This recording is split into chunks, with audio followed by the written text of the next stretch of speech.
Hey guys, tonight we're diving into a topic that's more terrifying than your last family reunion: medieval childbirth. You thought waiting for the next Apple release was tough. Try bearing a child in a time when doctors were just as likely to give you leeches as they were to hand you a warm blanket. So before you settle in and prepare to get cozy, preferably while clutching a heating pad, take a moment to like this video and subscribe, but only if you actually enjoy what I do here. I always appreciate knowing where you're listening from, so drop a comment letting me know your world time zone. It's always fascinating to see who's battling insomnia while stuck in the medieval times with us. Now, dim those lights, maybe turn on a fan for some soothing white noise, because let's be honest, your brain is probably cranking out chaos no matter how cozy you get. And let me ask you this: have you ever pondered just how much pain women put up with to bring new humans into a world filled with dark ages and dirt? Did midwives really have a secret handshake that involved chanting spells? Or was that just a rumour told to scare tiny children? How many babies were actually born breech because someone didn't know which way was up? And now, congratulations, you've just woken up in the year 1300. You're in a small thatched roof hut. The smell of goat is everywhere, and your closest friend may or may not be a rat named Reginald. Prepare for a reality far more horrifying than any horror film. You might just wish for the simple terrors of modern life. You wake up to the remnants of a thatched roof barely holding itself together. Gaze around at your new living quarters, where the real estate agent probably said cozy, to disguise the fact that this place just oozes the essence of dirt and desperation. The air is thick with the smell of livestock mingling with the faint aroma of something currently decomposing, which may or may not have been your last meal. Congratulations! You've hit the jackpot of medieval housing, where space isn't just tight, it's practically non-existent. You could make contact with your neighbour simply by stretching your arms. The walls, if you can call them that, are essentially woven branches partially cloaked in mud and mystery, creating a delightful impression of rustic charm that surely resonates strongly with the local rat population. Yes, that's right. Four-legged roommates are an uninvited highlight of period living. They've established an enviable community here, complete with rats of various sizes, proudly parading around your floor, making it hard to distinguish between family members and unintended house guests. Honestly, there's a good chance they're the real owners of the hut. Now, let's talk about the bedding situation. Your sleeping arrangement consists of a makeshift straw mattress, lovingly stuffed with hay that hasn't been changed since maybe last harvest season. It's been adorned with a quilt of aroma that brings forth a bouquet of dampness, livestock, and the unmistakable stench of human sweat. An olfactory experience worthy of a third-rate perfume commercial. Good luck trying to find that elusive comfort, but hey, at least it's practically guaranteed you'll rise like a phoenix each morning, complete with an array of itchy bites courtesy of your new buddies, fleas. As you sit up, a brief glance out of the slivers of light breaking through the woven wall holds a surprisingly vibrant landscape that you can only enjoy through half-open eyes. The sun peeks at you, not as a source of warmth, but as a herald of the day's impending trials. Along with amber sunlight, you can't help but notice that friends from the neighbouring hut are already on their morning errands, engaged in the daily routine of scratching themselves while prodding their livestock into submission. The roosters kick off the day's entertainment with what can only be described as a male vocal competition. A fervent plea to be the loudest thing in existence by sunrise. Are you hungry? You bet. You could really go for a slice of something deliciously modern right about now, like a donut or a perfectly crafted avocado toast. Instead, you've got a wooden bowl of something described as pottage awaiting you. What is pottage exactly? Think of it as a never-ending, ever-evolving stew. Ingredients could include a delightful mix of old grains, a few unfortunate roots, and possibly yesterday's mystery meat if it didn't give you a reason to reconsider the meaning of life. And don't forget the beer. Yes, that's right. An ale made just for you, the breakfast of champions. Why? Because water tends to harbour the same magical concoction of diseases and parasites. Here's to starting each day with a cheerful buzz. As you muster the courage to venture beyond the four walls of your hut, there's one thing that's sure to loom large. The societal expectations looming over you like a friendly ghost with deliberate intentions. You find yourself knee-deep in village life, where each day is akin to a new episode of Survivor Feudal Edition. Unwritten rules dictate that you'll provide for your family, likely in a setting that makes you wonder if the real prize is just breathing without losing any body part in the process. News travels fast around here, and believe me, the rumour mill will have its say about your every triumph and failure. In today's world, it's like moving into a new neighbourhood and stumbling onto an unexpected support group that mysteriously transforms your dull existence into a reality show. Some of your neighbours are far too invested in your life, primed with advice, unsolicited opinions, and riveting tales of childbirth intricacies that make you reconsider your entire career path.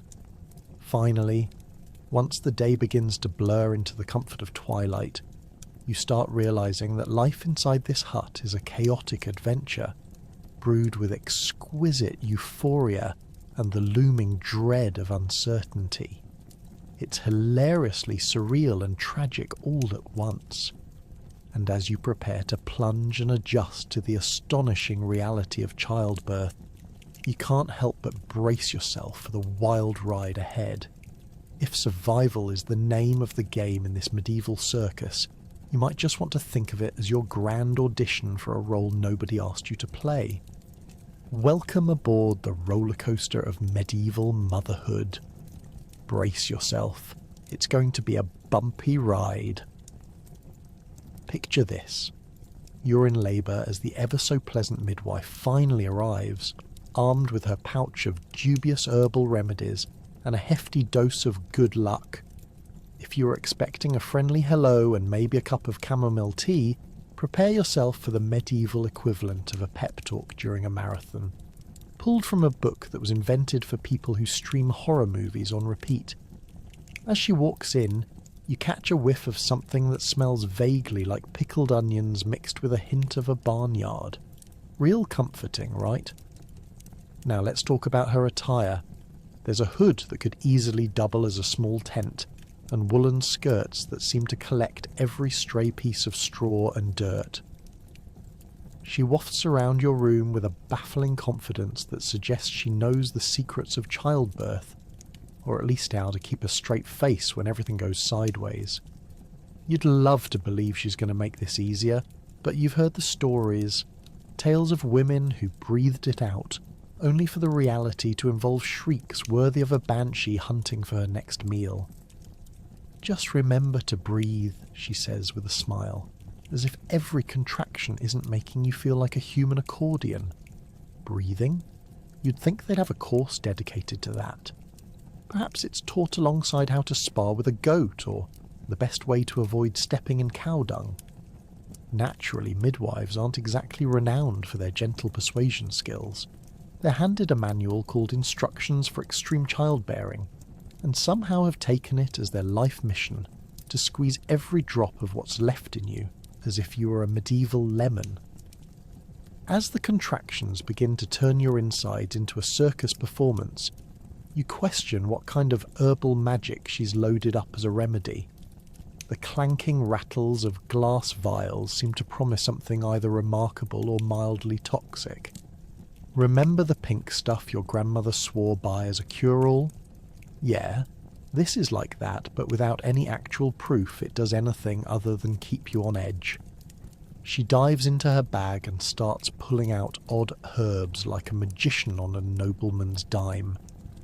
And for my next trick, I'll turn this nettle into a warm compress, or it might just give you a rash.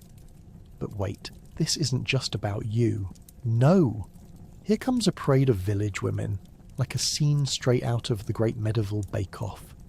Each woman brings her own brand of unsolicited advice and oddly mixed remedies, some cradling squawking chickens as if they can offer sage wisdom. The cacophony of voices blends together into one giant ball of noise, breath patterns mixed with nursery rhymes, and of course the occasional "you can do it" echoing through the rickety walls. The midwife decides to facilitate the chaos, wading through her entourage of knowledgeable yet overzealous assistants like she's leading a warband into battle. Suddenly it becomes clear, birth is a community affair, and here you thought it was supposed to be a personal experience. As each lady takes turns patting your sweaty forehead or squeezing your spit-drenched hand, you start to wonder what happened to privacy. This feels less like a birth and more like a highly publicised medieval play where you're the unwitting star. Well, everyone, welcome to today's production of Labour in Lamentable Conditions. You begin to suspect that someone on the village council might impose a new tradition, communal childbirths. Just when you think you can't take much more of the noisy charm, you realise a tight squeeze from the midwife's herbal shoulder needs could easily become the motivation you need. Maybe she's got the potions you need to channel a fierce dragon and push like the champions you've read about in the sagas. As your time draws nigh, you know, that awkward moment where there's no turning back, the midwife propels you through wave after wave of painful contractions. Remember, you're just bringing forth life, she encourages, while you're starting to think maybe she skipped the essential classes on empathy or basic human decency. A gentle reminder, you're not wrestling with a daisy, you're about to become a mother. And in that moment of burning desire and shattering fear, you realise that a real warrior is birthed through pain. Maybe you're more ready than you think. In between gasps and prayers for mercy, you muster the strength to focus on the light at the end of this tunnel, because eventually people will tell tales of your courageous feat, likely embellished beyond belief, but at least someday you'll be able to laugh at the strange nuances of your chaotic arrival into motherhood surrounded by a brigade of enthusiastic busybodies. So, celebrate the moment, embrace the chaos, and prepare for the arrival of your little bundle of joy amidst the journey that would put a Viking quest to shame. You've officially crowned your place among the ranks of strong women who made life truly magnificent from the very beginning, albeit with a touch of medieval madness. If you think a rusty spoon is bad for an ice cream sundae, wait until you see the surgical tools ready for your childbirth experience. Complete with blunt edges and rusted metal that could be mistaken for something a pirate dropped in a swamp, you start to wonder if your experience is more akin to a battle than a birth. In fact, many of the instruments look like they're straight out of a medieval horror show, an unsanctioned episode of Scared Straight, Childbirth Edition. From the now legendary bloodletting lance to the infamous medieval crochet hook, prepare yourself for an unfathomable assortment of dental nightmares that would make even the toughest gladiator reconsider his life choices. The midwives, bless their hearts, seem to have picked these tools based on the motto, "If it won't fit in your pocket, it's not worth using." They jingle with a disconcerting cheer that echoes off the mud walls of your hut, a soundtrack to your impending doom. All the while, they assure you that this particular tool was handed down from generations of women who swear by their chaotic yet effective method of childbirth. You ask if it's been sterilised, or at least, God forbid, cleansed in holy water. The answer, of course, is a resounding no. After all, why waste time boiling water when you have a perfectly usable ancient relic at your disposal? With furrowed brows and a not-so-merry heart, you consider your options. Will you opt for the guile of a midwife who wields a tool that looks suspiciously like it had a prior life as a wine rack? Or will you bravely request one of their mysterious herbal remedies made from ingredients that frankly sound more like a witch's shopping list than a medical prescription? Would they whip up a miracle potion in time, or have you just signed up for a good old-fashioned mystery illness? As the labour pains begin, you realise the real miracle of childbirth in these times is the sheer volume of chaos that awaits. As the contractions start rolling in like waves crashing against an unyielding cliff, you can't help but feel somewhat betrayed. You are sold a dream of childbirth, and instead, it feels eerily reminiscent of the peasant corvée, a back-breaking debt collection enforced with poor pickaxes and the promise of debtor's prison at the end of it all. Meanwhile, your midwife's cheerful chanting only serves to pop in and out of your consciousness, like an upbeat jingle at the dentist, an absurd soundtrack to your own personal horror movie. Push, dear, just think of your baby. It's like giving birth to a particularly stubborn turnip. When the moment finally arrives, you see all the medieval tools assembled like a sadistic arts and crafts project. What's that? A chisel? Oh! How charming, you might quip, unable to repress the hysteria.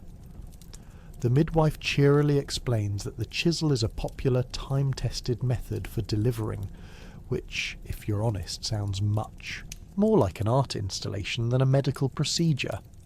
You realise you might be better off with a squishy ball and a Netflix subscription.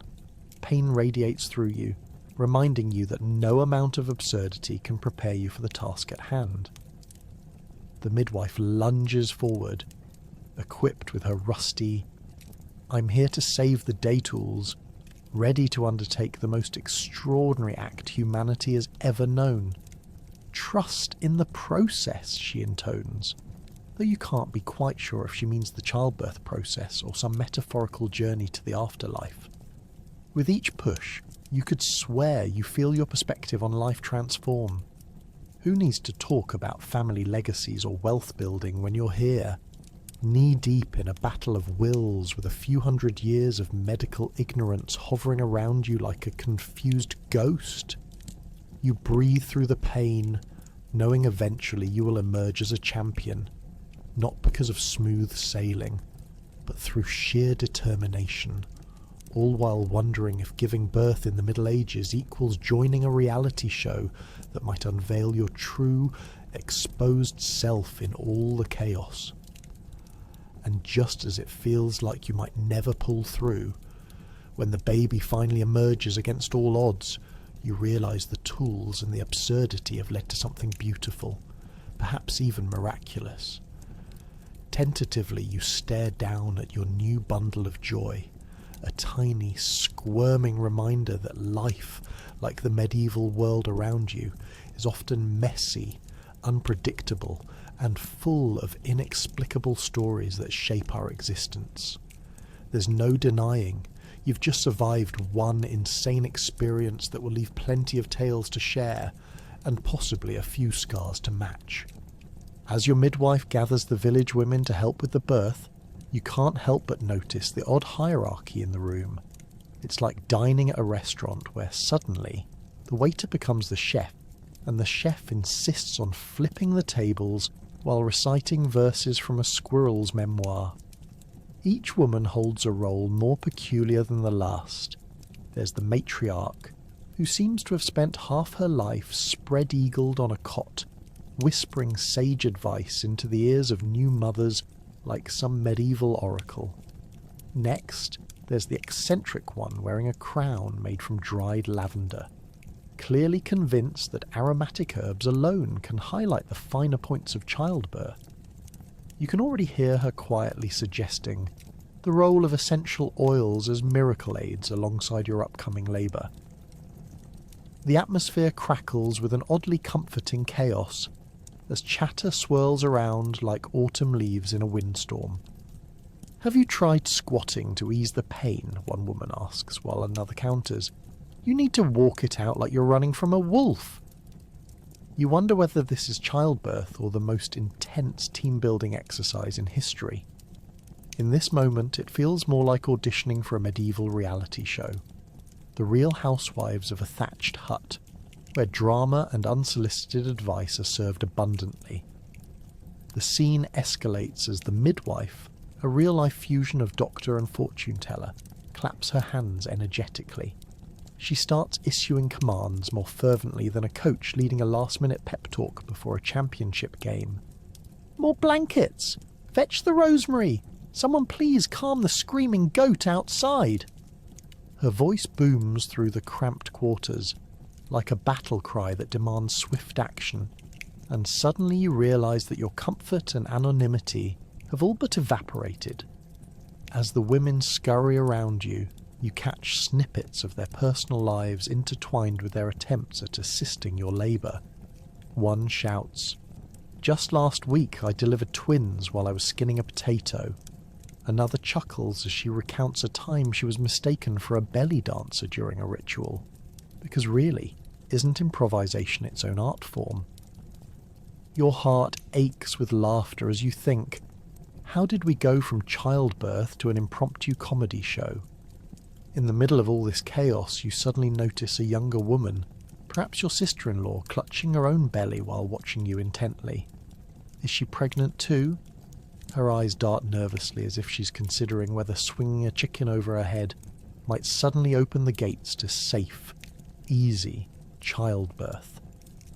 You can't help but admire her determination. She's here to be a part of this wild family affair, ensuring the next generation is both entertained and bewildered. And just when you think it can't get any weirder, the discussion shifts to birth affirmations. You must chant, focus on the earth, the sky, and your cow, emphasizes the lavender-crowned woman, arms wide like a spiritual summit leader ready to unveil the next clarity gem of wisdom. You can't help but roll your eyes thinking about how your ancestors survived by reassuring themselves that shackles made from butter were the new zen. Nonetheless, beneath the absurdity lies something profound. This assembly of women representing the fabric of your community isn't just a bunch of quirky characters. They embody the ages, a tapestry woven together by knowledge passed down through generations. The wisdom they share is equal parts ridiculous and genuine, each voice a testament to the struggles they have endured, their triumphs celebrated and their failures softened by the safety of sisterhood. Suddenly, it's as if the entire room shifts in tone.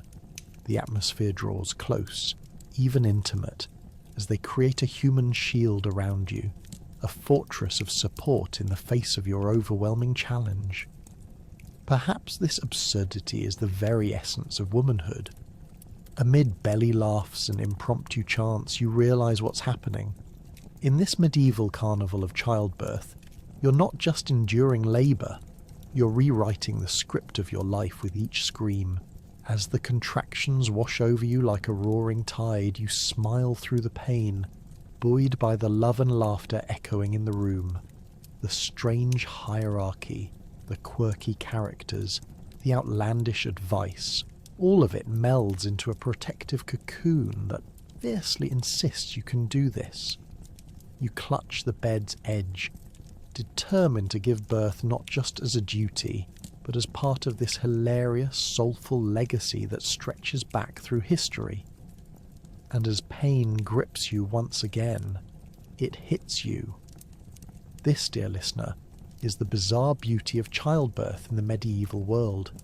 It may not be glossy or glamorous, but it's an incredible journey stitched from the most genuine threads of community, chaos, and laughter. A wild ride indeed, and who knows, maybe Reginald the rat will join the party too. Your screams echo off the walls as you enter what feels like a one-woman performance of a Greek tragedy. You might even consider starting an impromptu sitcom called 40 Hours of Labour and No Coffee. With every contraction, you explore the groundbreaking art of turning contorted faces into expressions that could make Picasso weep. The midwife isn't much help. She's busy collecting more herbal remedies from the nearby forest or shouting things at you, like some kind of twisted cheerleading routine. and you can't tell whether she's trying to encourage you or scare you into delivering this baby faster out of sheer terror. "Breathe," she yells. "Breathe. You've been trying to tow a Viking ship through a storm with your bare hands, and now she's telling you to breathe, like it's simply an afternoon stroll in the park." Each contraction comes crashing in like a visiting aunt who overstays her welcome. "Oh, you've just got one more hour. Just a few more thrusts," she says, as if the world isn't crumbling around you. You try not to picture your worst fear. The village healer is furiously rummaging through a dishevelled spellbook, trying to remember whether the ancient incantation for easing labour starts with a chicken feather or a goat's ear. The fact that no one here knows anything about proper childbirth, or even hygiene for that matter, makes you reconsider the historical concept of village support. When you're finally told to push, it feels like attempting to squeeze a watermelon through a keyhole. Forget all those gentle breathing exercises you practiced in your head. The only thing that actually comes out is a primal roar that could wake up even the most asleep villagers. You glance at the midwife, who seems more fascinated by your expressions than ever. You can't help but wonder if you've given her some sort of strange artistic joy. Is this what Picasso really wanted? Instead of impressionism, maybe he just needed a good scream and a woman about to give birth? Suddenly your agony becomes a masterpiece. Intense labour. 57. Starring you, obviously. The moments stretch and warp. The combination of sweat and sheer determination creates a tension that could slice through a cowhide. You start picturing the baby, and whether it will share a resemblance to the goat that always eyeballs you from the corner of the hut. Would that baby have those beady little goat eyes? Can you deposit it back if it does? These absurd thoughts dance through your mind like the potluck at the village tavern, as every scream pushes another layer of confusion down the birth tunnel. Finally, after what feels like negotiations involving nobility and an ancient parchment, the baby arrives, wailing, slippery, and decidedly not the goat you'd imagined. In that moment, everything shifts. The agony recedes into the background, replaced by an overwhelming rush of maternal instinct and confusion. Why does this tiny being look both precious and slightly squished, as though it arrived after a rough tumble through life's long laundry cycle? The midwife hands you the infant, and you start to realise you're not just a tired warrior in this quest. You're now responsible for nurturing a whole new person. Cue the applause, not that you can hear it over the echo of your own exhaustion. Just when you think you might catch a break, a revelation hits you like an uninvited guest. As you lie there, exhausted and bleary-eyed, reality sets in. Betrayal by your body. You thought these days of labour seemed never-ending, but now you realise you're only just beginning a whole new, adorable, but exhausting, adventure called parenthood. As if being the centre of a dramatic labour scene had somehow merely been the trailer for the feature film about sleepless nights and surprise projectile vomits. It's like discovering that, instead of a nice quiet retirement, you've somehow signed a life lease at Child-Rearing Manor, where every tiny being demands to be the star of their own show. At this point, you'd happily welcome the neighbourhood dog back, if it would prevent you from dealing with the post-birth chaos. You begin to wonder if parenthood is a series of comic reenactments of all the great struggles of history bundled into one tiny being. Unicorns and rainbows are for the fairy tales. Your reality entails mismatched socks, relentless coos, and yes, the certain odour of baby drool that's now a permanent part of your attire. And as you gaze down at your squirming bundle, you can't help but chuckle through the chaos. Forget the pain, the struggles, and the chaos of childbirth. Instead, you've just been forged into something new, a warrior mama equipped for battle. After all, as you take that leap into mommyhood, you will soon discover that while the labour may be just a memory, the battles of parenting are only just getting started. The moment arrives. You push with everything you've got, which honestly feels like attempting to move a boulder with your eyeballs. You try to summon that ancient strength of your ancestors, only to realise they must have been all out of luck because all you achieve is an impressive collection of grunts and groans. Somehow you become the star of a medieval performance art piece that nobody paid to see. Your midwife, ever the professional, stands by with a cloth wrapped around her head, likely regretting every life choice that brought her to this moment. You'd swear she's smirking just a bit, maybe even taking notes on your fine collection of birth sounds for an academic paper titled How to Caterwaul Like a Medieval Dame. With every push, you contemplate whether turning this whole thing into a memoir might finally yield some compensation for all the struggle and strife. Oh, let's see, you think mid-sob. I can call it The Trials and Tribulations of Bringing Forth Humanity, a guide to bodily harm in the 14th century. The very idea has you distracted enough to momentarily forget the pain, until the next contraction hits, reminding you that real writers probably don't squeal like a pig at the county fair. Your family members, whether it's your village friends or that particularly overly enthusiastic cousin, call out encouragement as if they're rooting for a champion in the local jousting tournament.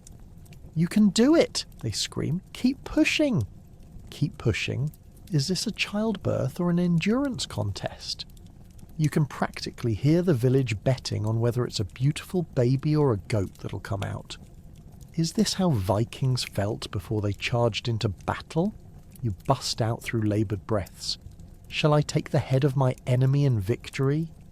Oh wait, it feels more like I'm the one whose head is about to pop off. Amidst the chaos, you notice the various other participants in this slightly dysfunctional circus. The midwife, armed with her impressive stock of knowledge, has transformed into a charming version of a battle commander. She's telling you all the important things like, "Just breathe, dear," as if you weren't actively fighting against the very fabric of existence, and that all you need is a few leisurely breaths to centre yourself. Ha! You could use a sympathetic potion instead, thank you very much.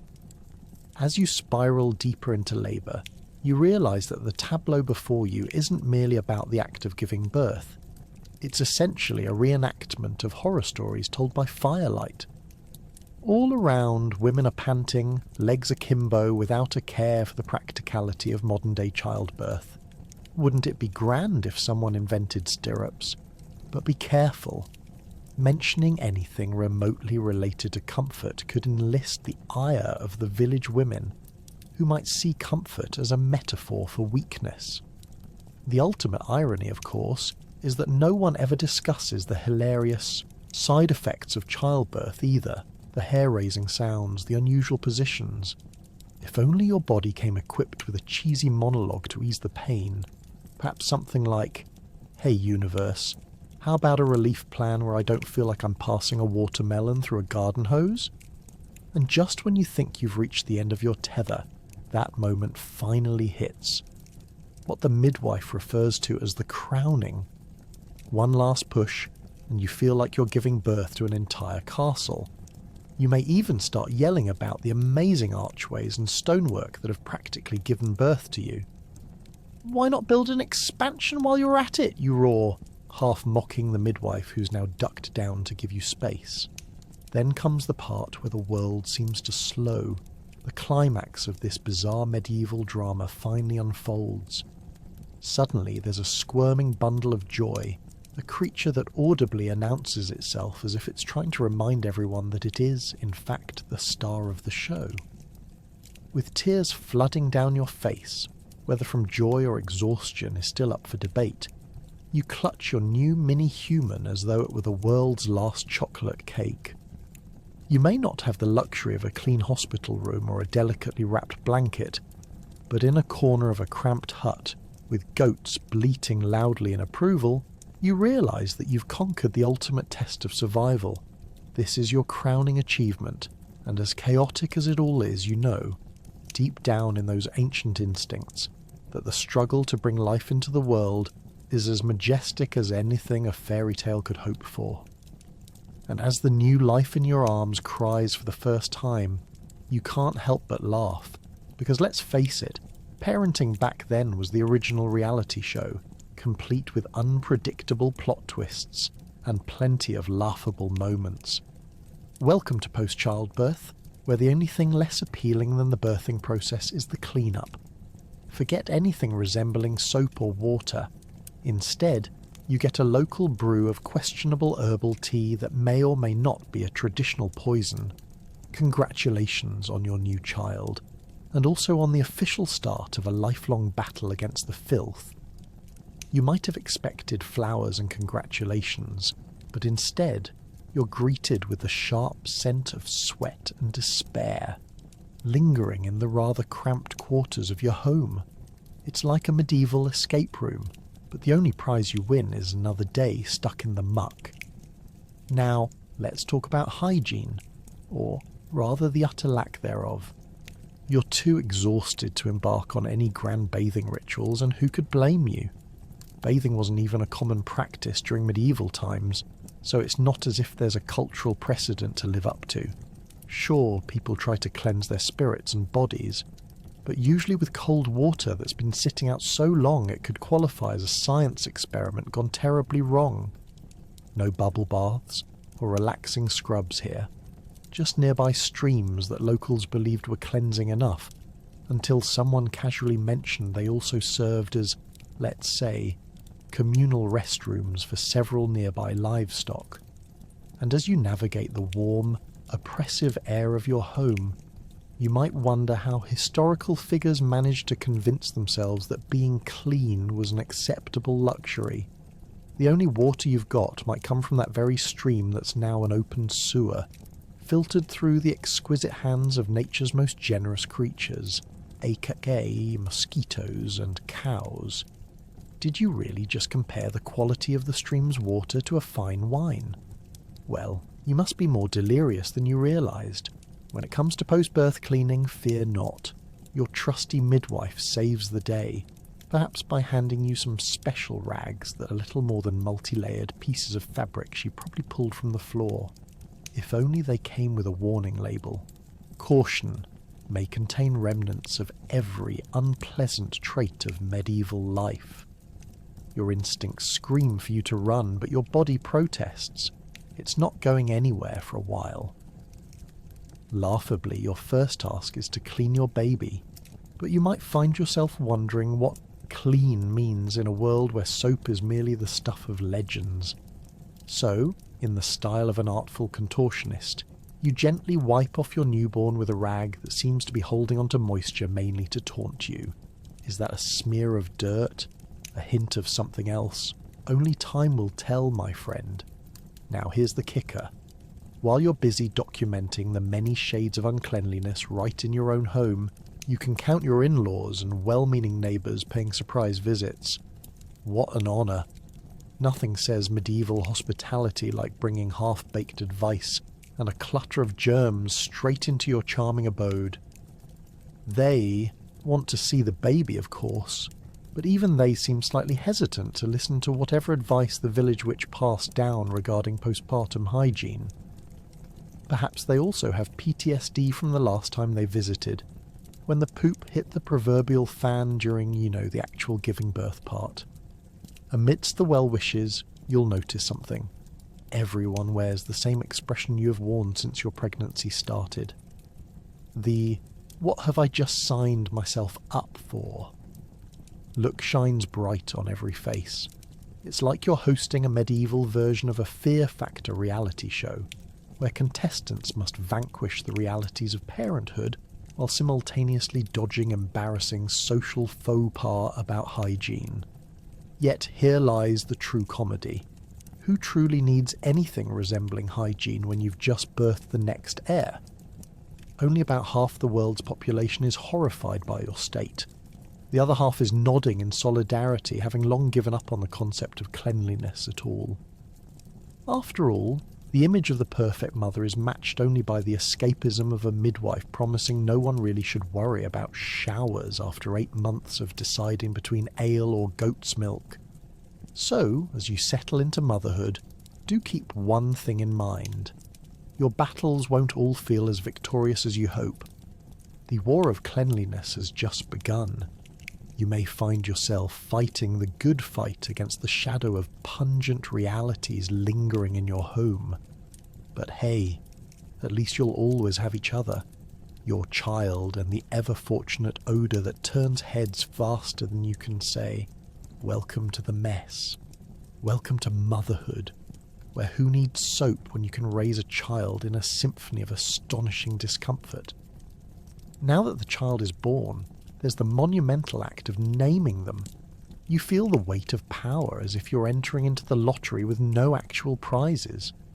Will you choose a name everyone will hate, or one that will forever keep their child on the playground's bully target list? It's a tense moment that could determine your precious little one's fate more than you could possibly imagine. Imagine the scene. A gathering of neighbours watching you intently, their beady eyes assessing your every breath as if you're about to announce the winner of some medieval talent show.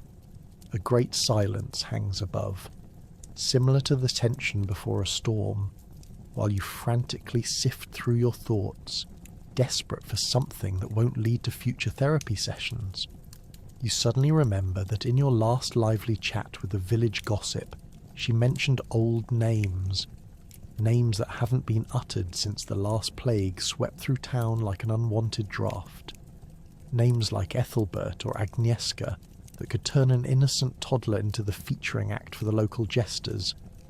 Will your child be the next Sir Ethelbert the Unfortunate?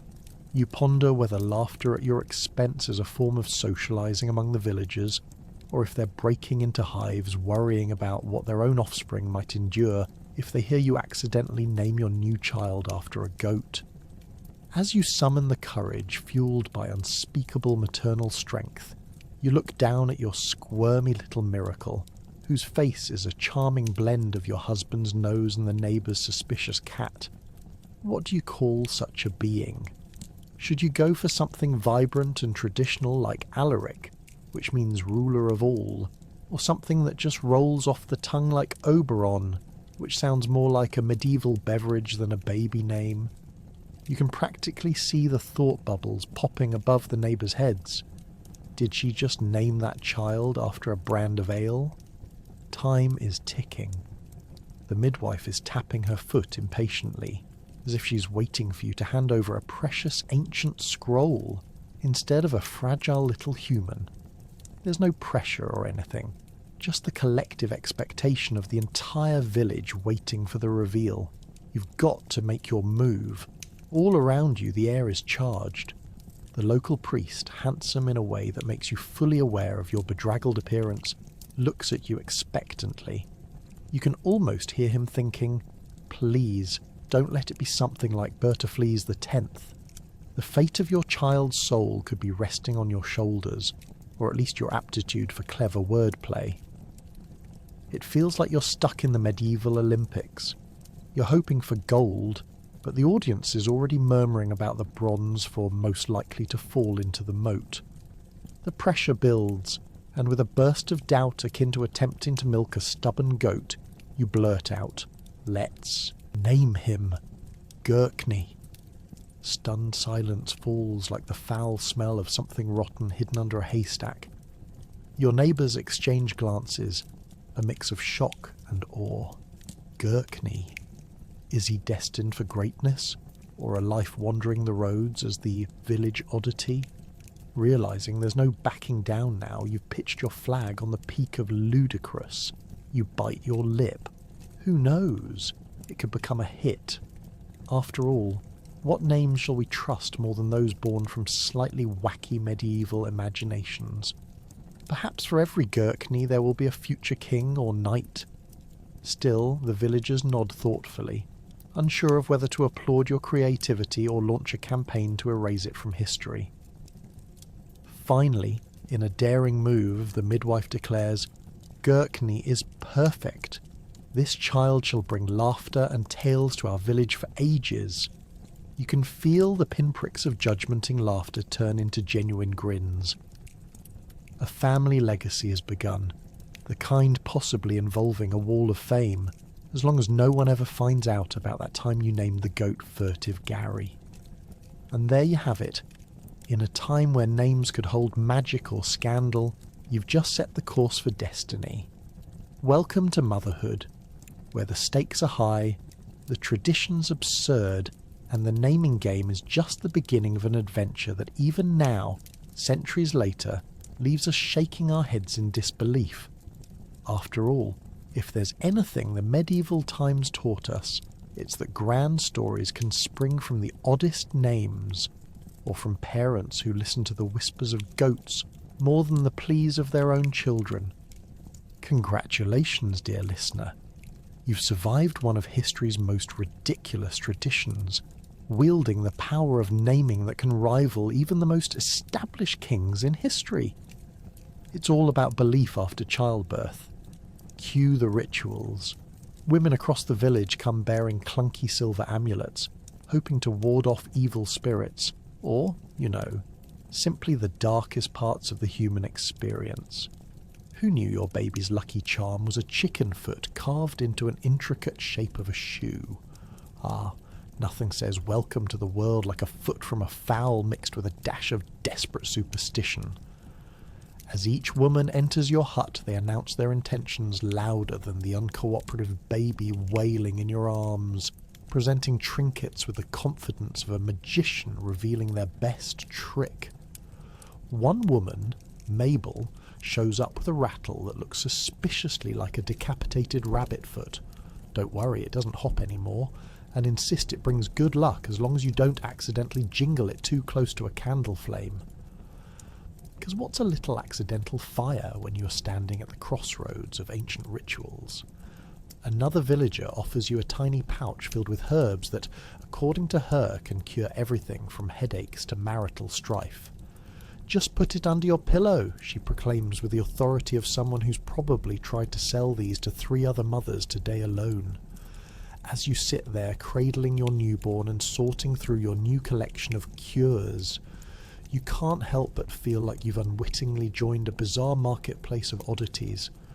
On the bright side, at least your baby is now the trendiest infant in the entire village. While the other mothers are daintily draping lavender in the corners of their cribs, yours begins sporting charms from across the globe. If you ask your neighbours, they would swear your child's crib has become a veritable shrine to the supernatural. The lavish ceremonies for newborns don't stop at trinkets. Midwives take it up a notch with dancing. Yes, the ancient art of dance away the evil unfolds right in your living room. Picture a gaggle of determined village women performing a cha-cha-cha that would put any professional to shame, while chanting rhymes about fertility and luck as if they were all auditioning for a Broadway show on good fortune. It's terribly cheerful, and you assertively clap along despite your raging post-labour hormones, trying to make up their mind between joy and irritation. Listening to the merry madness, you wonder why nobody thought of throwing a vibrant dance party when you were going through labour. Certainly more entertaining than a room full of sweaty women invoking spirits. However, not all of these rituals are quite as innocent as they seem. As you try to relax amidst the high-energy clamour of the villagers, you overhear a particularly hushed discussion about how the local old hag had her eye on your baby. It turns out she has quite the reputation for deflating the joy of newborns with stolen dreams and vague glances from across the well. Distrust fills the air like the smell of something burning helplessly in the hearth. Everyone knows the old hag's mystic practices consist of undoing charms while knitting socks for her very own malevolent feline. Feeling the weight of impending doom, you instinctively clutch the chicken's foot amulet closer. There's nothing like a good luck charm made from the appendage of a creature who didn't make it in life to reassure you while navigating the precarious world of motherhood. You cautiously remind yourself that if your neighbour's baby survived last week's inexplicable sneeze-a-thon, then survival is within reach for your child too. Amid the wild laughter, the camaraderie, and the frantic prancing about, there's an undeniable warmth in the shared custom. Underneath the layer of absurdity lies the comfort of community. Every woman in the room knows too well the unpredictable challenges that lie ahead in motherhood.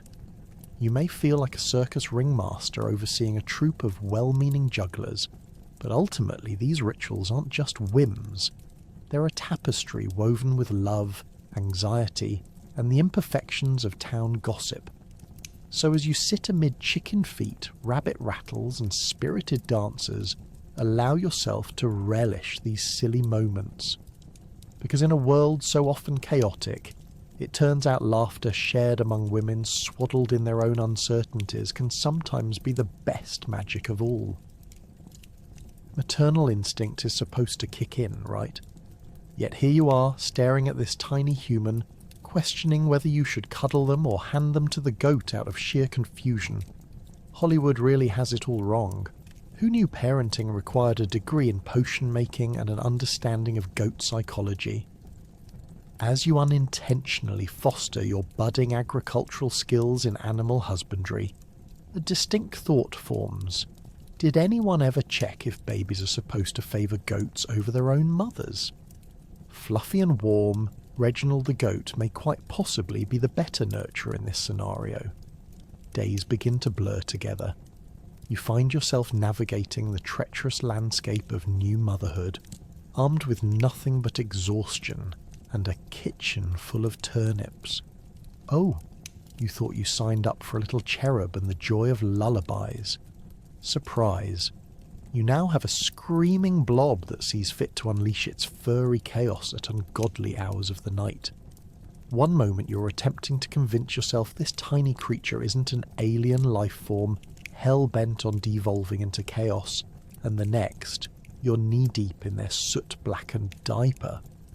Honestly, you start to wonder when you get your mothering badge for simply not crying in front of the baby. In dire moments of sleeplessness, decisions morph from trivial to monumental. Should you attempt to soothe them with lullabies, or is that just a proper parent's way of enticing the plague gods? You experiment with every magical herb the village medicine woman recommended. Chamomile, check. Lavender, check. Fennel, forget it. You scour the village for that elusive secret potion to tame the tears, only to realise that all you need is a pair of earplugs and a sheepish understanding of mass insanity. If you hear "sleeping like a baby" one more time, you may officially marry Reginald and settle down in a goat pen. Feeling the tug of truth as laughter edges closer, you learn quickly that maternal instinct often feels more like a slapstick routine than a nurturing experience. One moment, you're wrestling the infant to a properly fitted tunic, and the next, you're trying to dodge the neighbour's chicken, wondering if raising a child is honestly any different than raising livestock. People say the bond grows naturally, yet here you are, assessing whether the baby's saliva is more worth the risk than the goat's head-butting ambitions at dinner. As you navigate this comedic catastrophe desperate for some clarity, mothers before you whisper judicious advice that feels as heavy as a yoke. Trust your instincts, they say, as if you weren't already living fully in two realms, the ethereal one of supposed maternal instincts whereby you're supposed to feel the best choice, and the sticky, grimy one where hunger, sleep deprivation, and 5 rounds of pottage make decisions for you. What do you do when your motherly instincts say run, while the babies insist on screaming, like banshees at the height of the night? You soon discover a certain community that grows around the weariness. The village women gather round the fire, draping your shoulders in understanding, as they weave their own experiences into an ever-growing tapestry of comic disaster. There are tales of motherhood unfold with fond laughter and shoulder shrugs. Why not just pinch the poor dear's nose until they understand, one suggests, only half seriously. This back and forth brings some relief as you watch each woman bounce between the responsibilities of motherhood and their domestic woes like well-choreographed chaos creators. The absurdity crescendos when you realise community motherhood runs on a wild cocktail of chaotic survival principles. You toss your arms up, offer the goat solution, and build absurdly strong friendships over shared failures. If this is maternal instinct, you'd like to submit a refund claim, thank you very much. You might never get the chance for those profound bonding moments. Ultimately, the myth of maternal instinct gets redefined in your sleepy brain, from something you were supposed to embody to a shaky balance of laughter, goat cuddles, and growing roots entwined around a sense of community. Surrounded by the women who've beat past those moments and emerged breather than the last bunch of turnips you creatively roared up, you see that motherhood in the medieval age isn't just about fulfilling expectations, it's about finding comfort in chaos and a sense of humour in the absurd. Now armed with supportive chaos, pep talks, and a goat that adapts all too well, you feel relief washing over you in waves. Spitting lovably ugly truths now imbue new meaning across sleepless nights, where your so-called maternal instinct comes to life, more as a raucous evening of comedies than a tranquil family drama. With laughter leading the way, you come to understand that maternal instinct doesn't have to feel mature and polished. Sometimes it's about finding joy amid the chaos and hairy adventures, and knowing that you're all edging through parenthood together, aided all the way by the occasional happy bleat. As soon as you bring your baby home, prepare for the pitter-patter of gossip to make its way through the hut and into the village. Everyone has something to say about your parenting skills, the baby's nose, and how they once trod in mud, because nothing says, "I care," quite like an unsolicited commentary on your life choices. As you rock your bundle of joy, you can almost hear the whispers fluttering through the air, but you'd be hard-pressed to tell whether they're meant for your ears or simply a breeze picking its way through the straw walls of your hut. Picture this. You're standing outside, minding your own business while balancing a bucket of water on your hip. Mum life at its absolute finest. Just as you think you've escaped the inquisitive eyes of the villagers, a few well-meaning souls appear. "Oh, look! She's washing the baby! How quaint of her!" You wince. You'd think they were watching a rare bird perform a mating dance. If only they knew that the water you're using is less for hygiene and more to mask the stench of goat hair and, well, last night's dinner. Somehow it's a surprise that you've stepped into motherhood armed with nothing but confusion and a few mishaps that would fill an anthology of village tales. So, what do you do with your little bundle of joy? The villagers, puffing out their chests with self-importance, will offer helpful advice, which generally includes opinions on everything from nighttime feeding protocols. You shouldn't let them sleep with you. It'll spoil them. To how best to handle the babbling little noise machine you just entered into the world. You soon learn that their advice often sounds like something lifted straight out of a horror novel. A bit of garlic will keep the evil spirits away. You can't help but wonder if the spirits are attracted to babies solely based on their frequent wardrobe malfunctions. Your fellow villagers have an impression of your maternal instincts that swings between concern and pure confusion. One day, you might find yourself gravely discussing the importance of the child's first words, and the next, you're dodging the judgmental gaze of old Griselda, who claims medicinal leeches can cure everything, even the common cold. If she only knew how much you loathed the very sight of a hefty leech pouch hanging from her waist. The irony here, of course, is that old Griselda's advice is generally taken with a grain of salt, or perhaps a whole bag, depending on how spry they feel at 65 years old. Now, let's get into why gossip is the villagers' favourite pastime. It's simple. There's a thrill in discussing others' misfortunes, a distraction from their own mundane poverty. You'll watch mothers swap tales of their own birth experiences, each one somehow more grotesque than the last in a bizarre competition for who can scare you the most. "Well, my dear," old Martha begins, "when I had my little Thomas, he came out with the umbilical cord wrapped around his neck 3 times. Each thrilling tale crescendos into a gasp of horror. You'd think childbirth was a competitive blood sport instead of the terrifying life event it truly is. Naturally, the gossip isn't always malevolent. There are moments of genuine concern nestled amid the judgmental comments and unsolicited advice. Would you like to hear, "Your baby is going to grow up to be a real firecracker"? Sure, so long as they trust you enough not to also mention that your own mother was a fiery spirit, which translates nicely to good luck not burning down the barn. But remember, every piece of gossip shared is a double-edged sword. While you're exchanging jokes over a bowl of steamy pottage, you also come to learn about your neighbour's recent bout with fleas, thus scooping up what seems to be an unending supply of comedic fodder you can tuck away for your next village gathering. And so, nestled between the absurdities of potential leech remedies and the competitive birth stories, the village gossip cycle churns. These exchanges bond you all together, drawing invisible lines of shared experiences that thread through the heart of your small world. Truth be told, whether it's absurd or heartfelt, gossip here acts like the rituals of sisterhood, softening the outright chaos of the life you now live. It's a tangle of insight and irony, a social fabric woven from stories. What will inevitably become your legacy? In a world where even simple emissions from your child can become hot topics, you wonder how you ever thought motherhood would be a quiet, introspective journey. Instead, you've unwittingly joined the world's most absurd reality show that occurs in the mud and straw of the medieval countryside.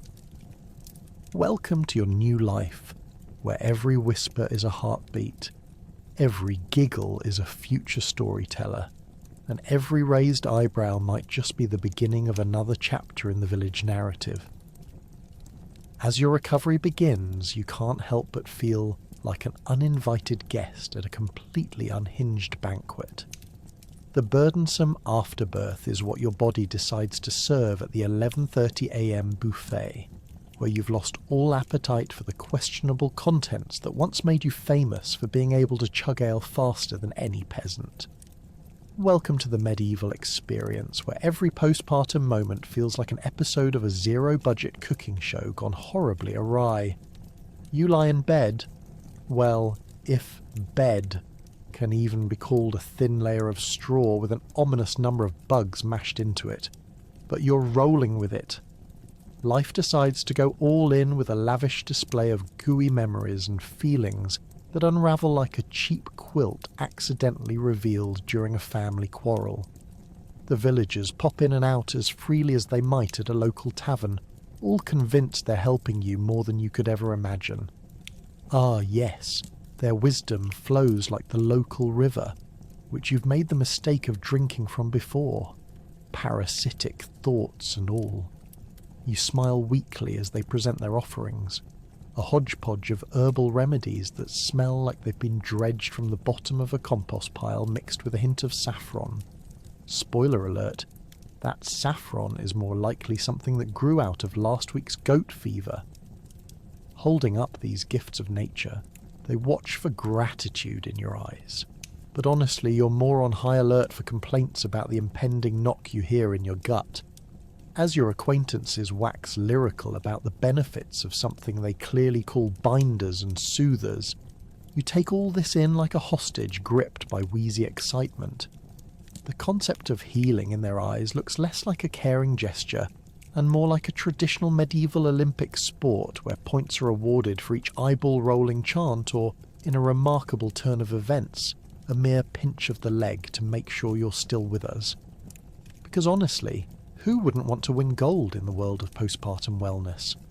You fumble through what feels like an entire guidebook on afterbirth.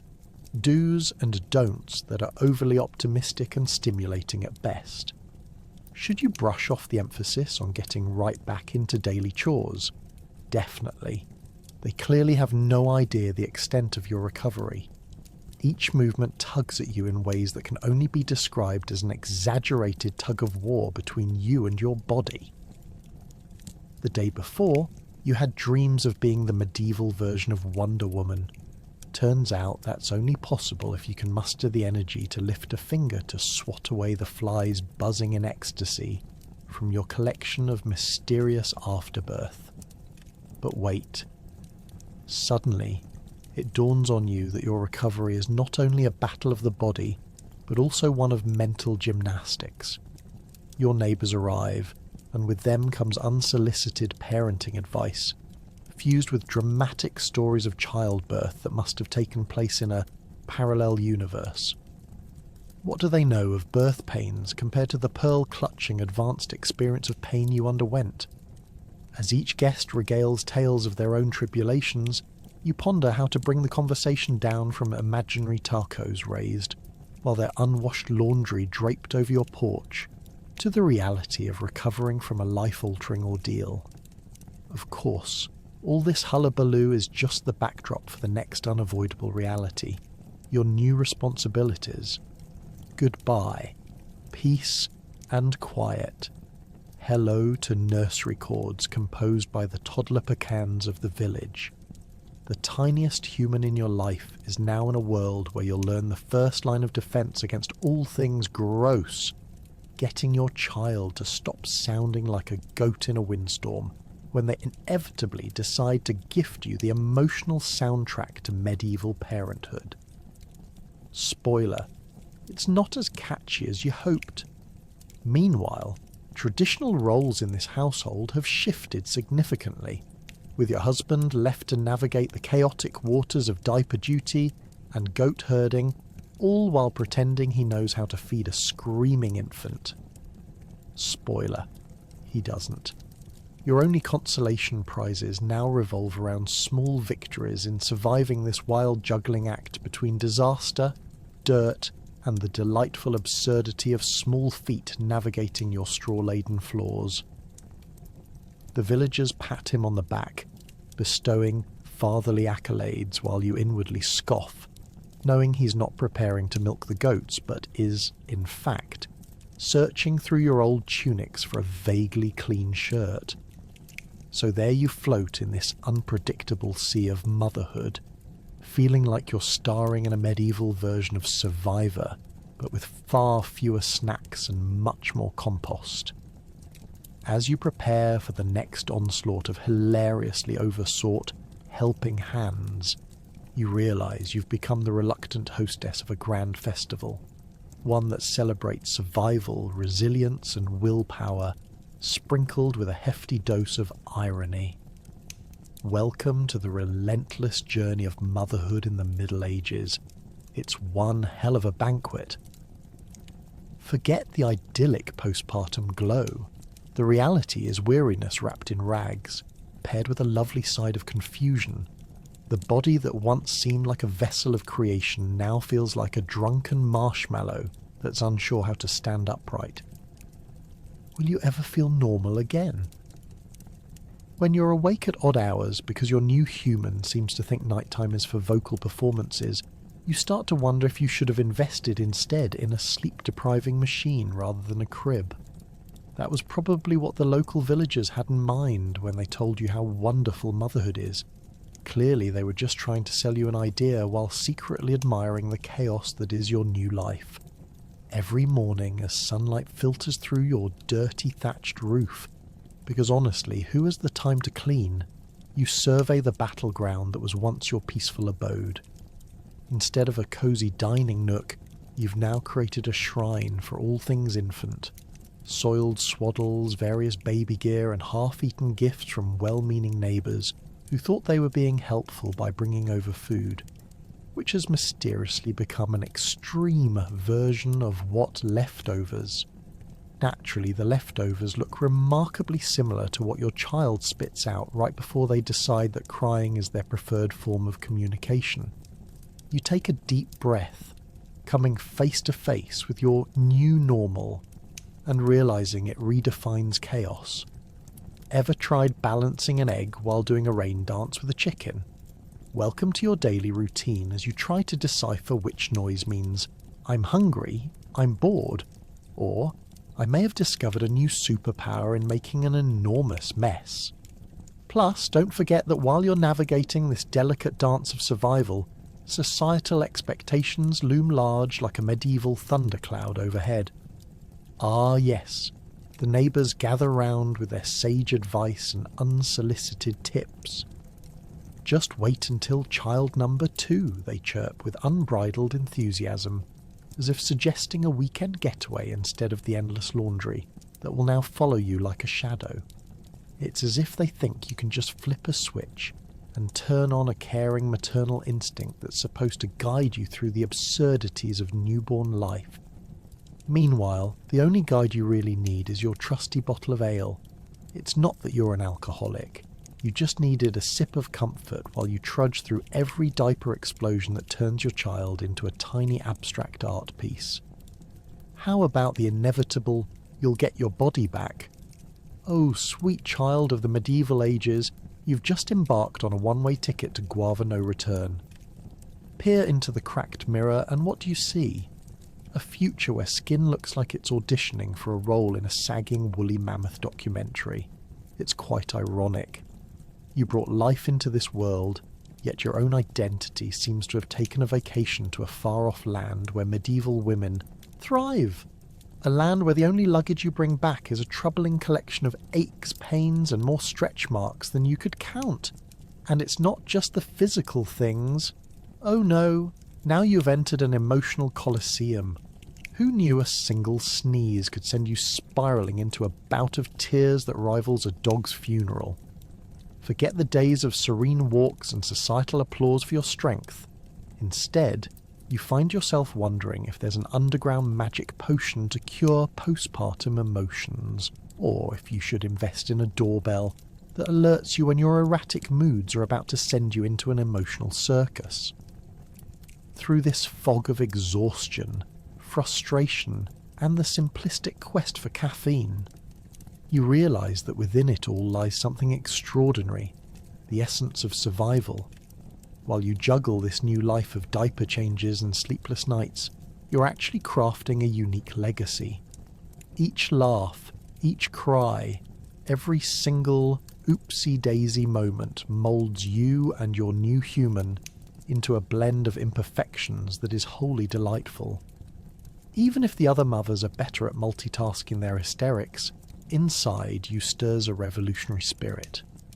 So, as you navigate the chaotic swirls of motherhood, remember, you're creating an entirely new interpretation of what it means to raise tiny humans in a time riddled by filth and strife. Embrace that drunken marshmallow state with pride. With each passing day, you're transforming not just into a mother, but into an ancient warrior battling the wilds of postpartum reality, proving that while history may be gritty, it's also a testament to the endurance of women like you, who can laugh in the face of mayhem while waiting for the day to brew that perfect cup of medieval magic, aka ale. Every well-meaning villager shows up with gifts, typically consisting of second-hand cot blankets that look more like moth-eaten innards of a sack of turnips. You're grateful, sure, but you ponder if you should instead give them all lessons on proper gift etiquette, or the very real threat of transferring lice. As you unwrap these thoughtful offerings, you can't help but wonder what lies hidden within those folds. Did Aunt Gertrude really think this was an appropriate baby gift?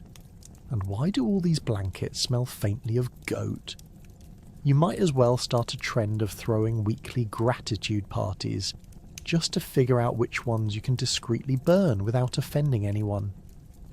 As the villagers trickle in, their smiles are bright enough to blind horses, while you silently question how many of them have washed their hands since last milking season. They chat excitedly about your little one, offering unsolicited advice that probably dates back longer than your family's lineage. You must let them sleep on a bed of straw for good luck, they say, grinning as if you just handed them the crown jewels. Yup, because nothing says a happy, healthy start in life quite like a luxurious nest of straw, bugs, and what can only be described as the essence of a cow's rear end. And as they deposit their beautiful baby gifts, The conversation inevitably shifts to your child-rearing practices, as if you're hosting a live demonstration of a medieval circus act. You nod enthusiastically, even as you mentally jot down the many reasons why you might never try raising your child based on what old Lady Margaret thinks worked well for her daughter, who incidentally is rumoured to have grown a horn in her teenage years. "Of course, you must feed them boiled cabbage every Tuesday," she exclaims, her fervour for rotting vegetables palpable. You can't help but think that, in the great cosmic balance of the universe, Lady Margaret's ideals are probably somewhere on the list of the worst idea ever. But the real kicker is the gathering of new mothers who haven't mastered the art of bonding through kindness.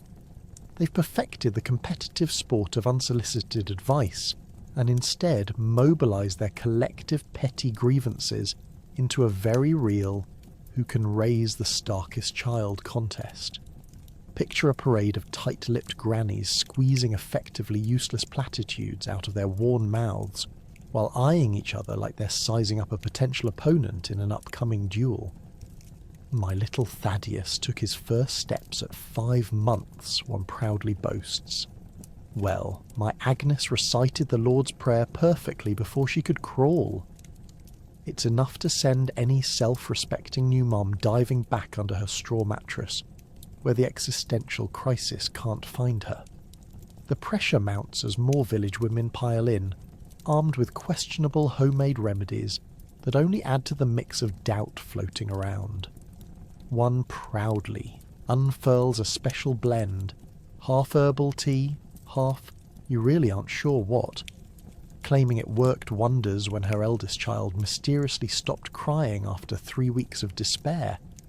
You're not entirely convinced that the trade-off of sitting through the feast of ancient stench was worth the rapture she achieved, but no one seems concerned about any potential side effects, and in the back of your mind there's a nagging fear.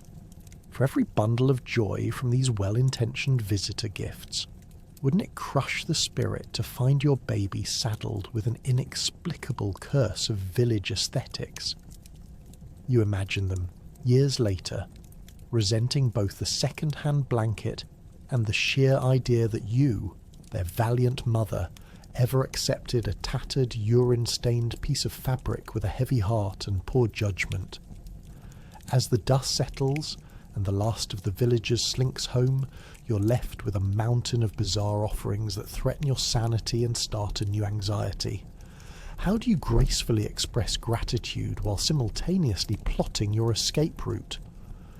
The balance of gratitude amid questionable kindness hovers over you like a frail butterfly resting on the tip of a sword as you navigate your first hours of motherhood under the weight of poorly chosen gifts, dubious advice, and that senseless fear of becoming the village's next cautionary tale.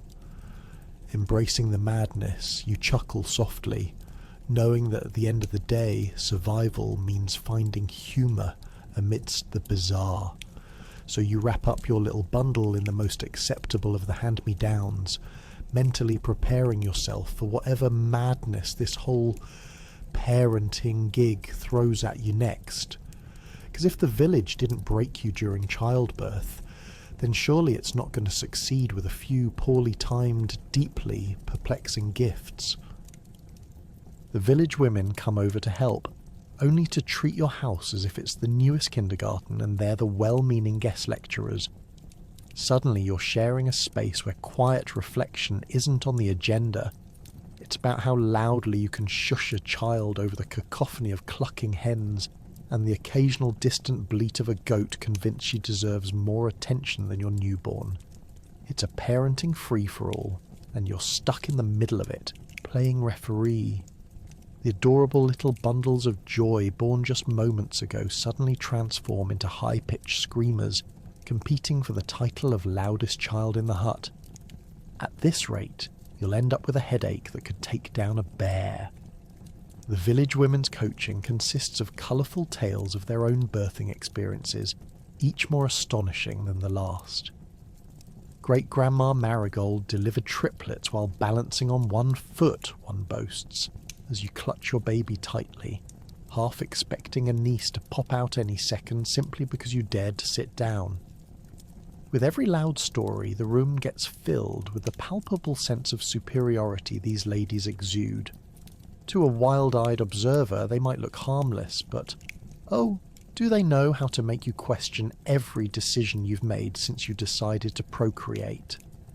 Why aren't you swaddling in the ancient way, they ask, while you nod along, mentally penning a letter to the universe, asking why no one ever mentioned you were actually signing up for a seminar with honorary degrees in childcare thrown in. You're pretty sure these ladies have a child-rearing manual they've been keeping secret. And if you peeked, it would consist entirely of do everything we say and pray it works out. Every once in a while, they pass your baby around like a hot potato, each vying for the best angle to present to the others, as if your newborn were the latest prize-winning pig at the village fair. They weren't, but you can sense the not-so-subtle judging eyes, with whispers threading through the air. Did you see how she held that child? What a tragedy! You're on the verge of saying, look, if you all know so much, why don't you have any leftover colostrum? But no, you bite your tongue. You want to keep their collective wisdom on your side, begrudgingly admitting you might need all the help you can get. When it comes time for dinner, which, if you're lucky, resembles something edible, the chaos doesn't let up. Between large bites of grey pottage and sandwiches made from bread resembling heavily fortified bricks, important discussions commence on the best way to garble baby sounds with the utmost authority, mixing it up with unsolicited child-rearing tips. You must feed them the soup made from hedgehog quills. It will toughen them for future life, one declares, while another offers a strong rebuttal. Nah, it's all about the wild dandelions, keeps them sprightly. You start to wonder if you've stumbled into a bizarre nature documentary about ancient motherhood rather than an actual how-to session. Between this clamour, you might contemplate pouring a mug of ale and joining the madness. But reality triggers the beam of responsibility lodged deep in your bones. As everyone fusses around, you realise that caring for your newborn isn't just physically demanding. It's a spiritual endurance test, requiring you to smile while internally cursing. That time Grandma reminded you that cleanliness was next to godliness. One lady takes it upon herself to demonstrate the proper way to burp a baby. You can almost see the beads of fear forming on her brow as you refuse to relinquish your grip on your infant, knowing very well that if she lets go, she might well forget the child exists. No, no, you must clap your hands loudly to instill discipline, she pleads, her voice rising above your baby's wails. Juggling comedic disbelief and the weight of preparing for schoolwork in the muddiest of situations, you remind everyone that, surprise, the renovation of the child also requires sanitary living conditions, not just through snippets of folklore, but perhaps with a touch more logic. And just when you think you're settling into the rhythm of collective child-rearing, something else comes up. The newest bout of village gossip arrives with the wind, determined to unveil your name and story through every twisted rumour imaginable. You suspect the baby hasn't even taken their first decent nap, yet the women are already relegating you the title of the one who can't keep children quiet.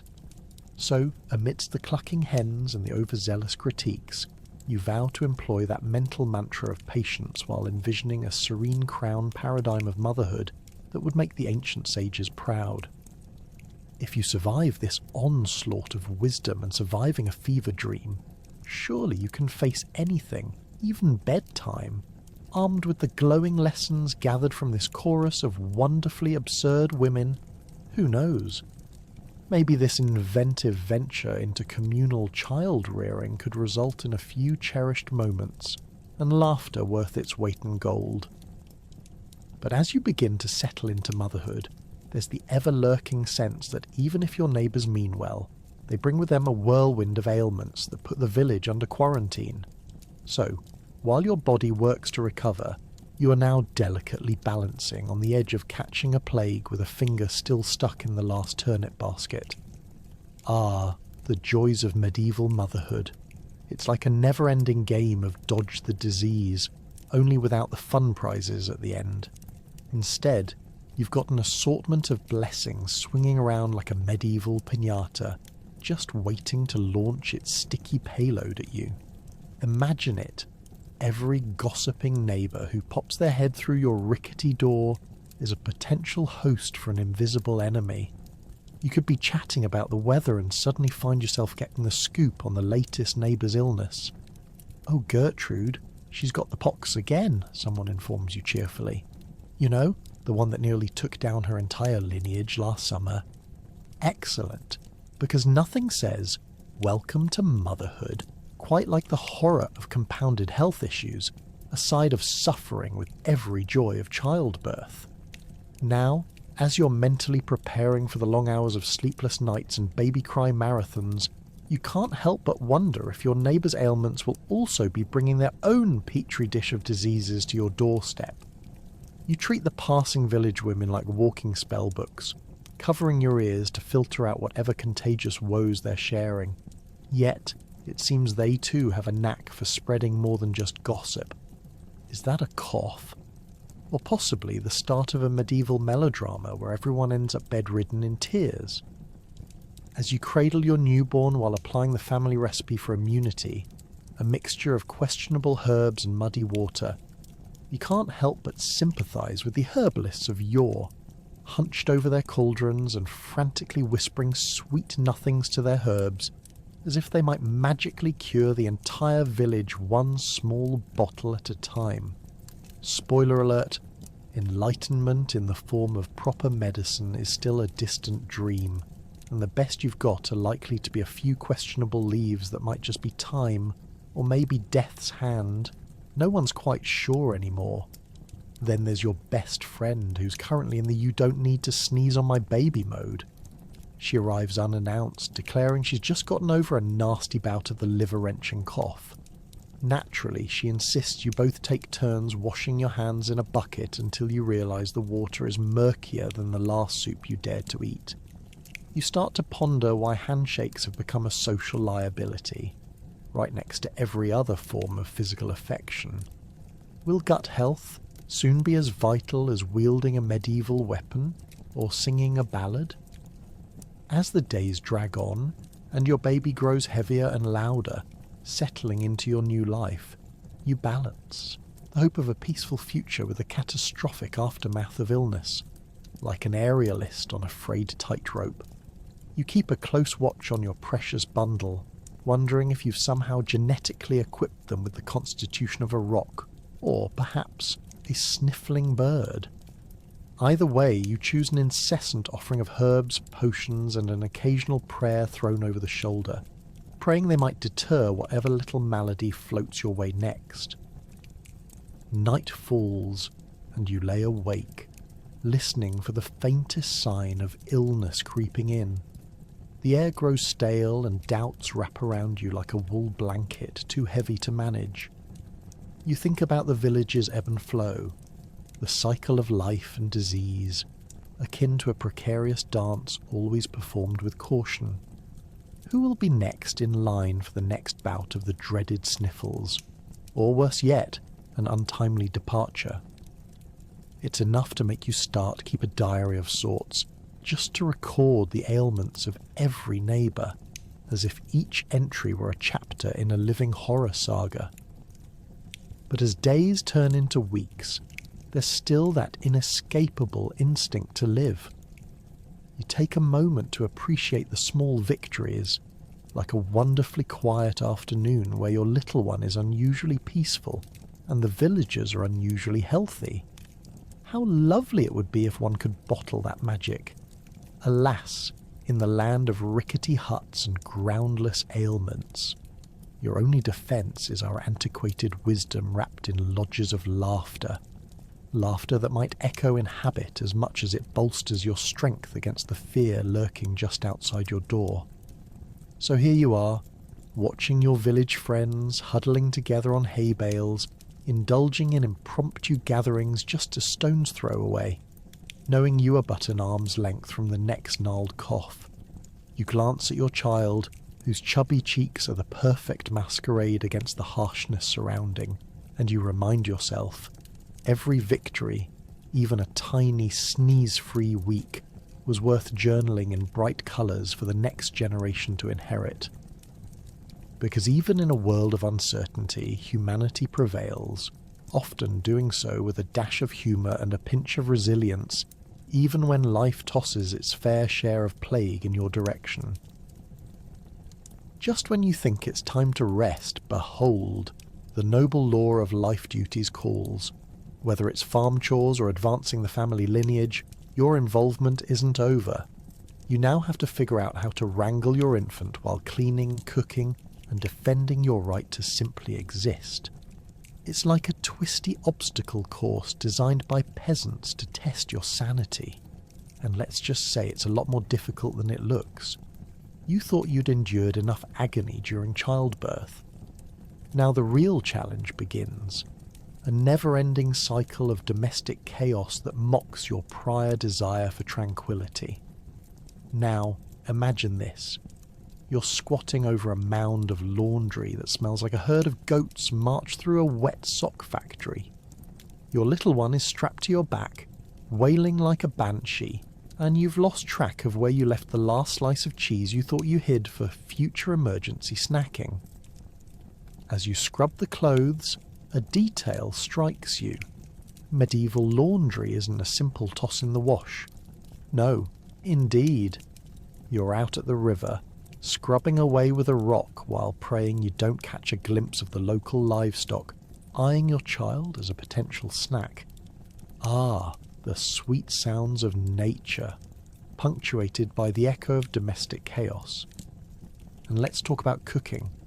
Your breakfast consists of whatever concoction you can derive from pottage, or as you've come to affectionately call it, mystery stew. It's a culinary gamble. Today's special includes whatever scraps manage to not escape the clutches of those persistent rodents. You've spent more time trying to figure out an edible ratio than your husband spends avoiding his own responsibilities. And again, you wonder, who needs fine dining when your entire life is an ongoing episode of Survivor, Home Edition? Count your blessings. At least the ale is strong enough to make you forget that last potato was probably more bug than tuber. Oh, and here comes your husband, so conveniently unhelpful, back from his hard work in the fields. Try not to roll your eyes, because while he did labour for several hours, it seems he's exhausted from the thrill of watching plants grow. You ask if he can lend a hand, but he quickly assures you he's too tired. I've had a long day of farming, he explains, as he leans against the wooden doorframe, smoke curling through the air, probably from the thought of actually contributing to this shared life. You can almost hear his internal monologue. Let's see. Where could I possibly help? Oh, I know! I can stand here and give advice on how to cook. What a brilliant idea. Meanwhile, while you juggle the wails of your child and the countless piles of to-do on your list, you notice the village gossip group forming just outside your window. The women are there, dusting off their best judgment and preparing to discuss your apparently poor domestic choices. What do they know about your daily life? Did they conquer the mounting communal tasks while fending off the village cat? Please.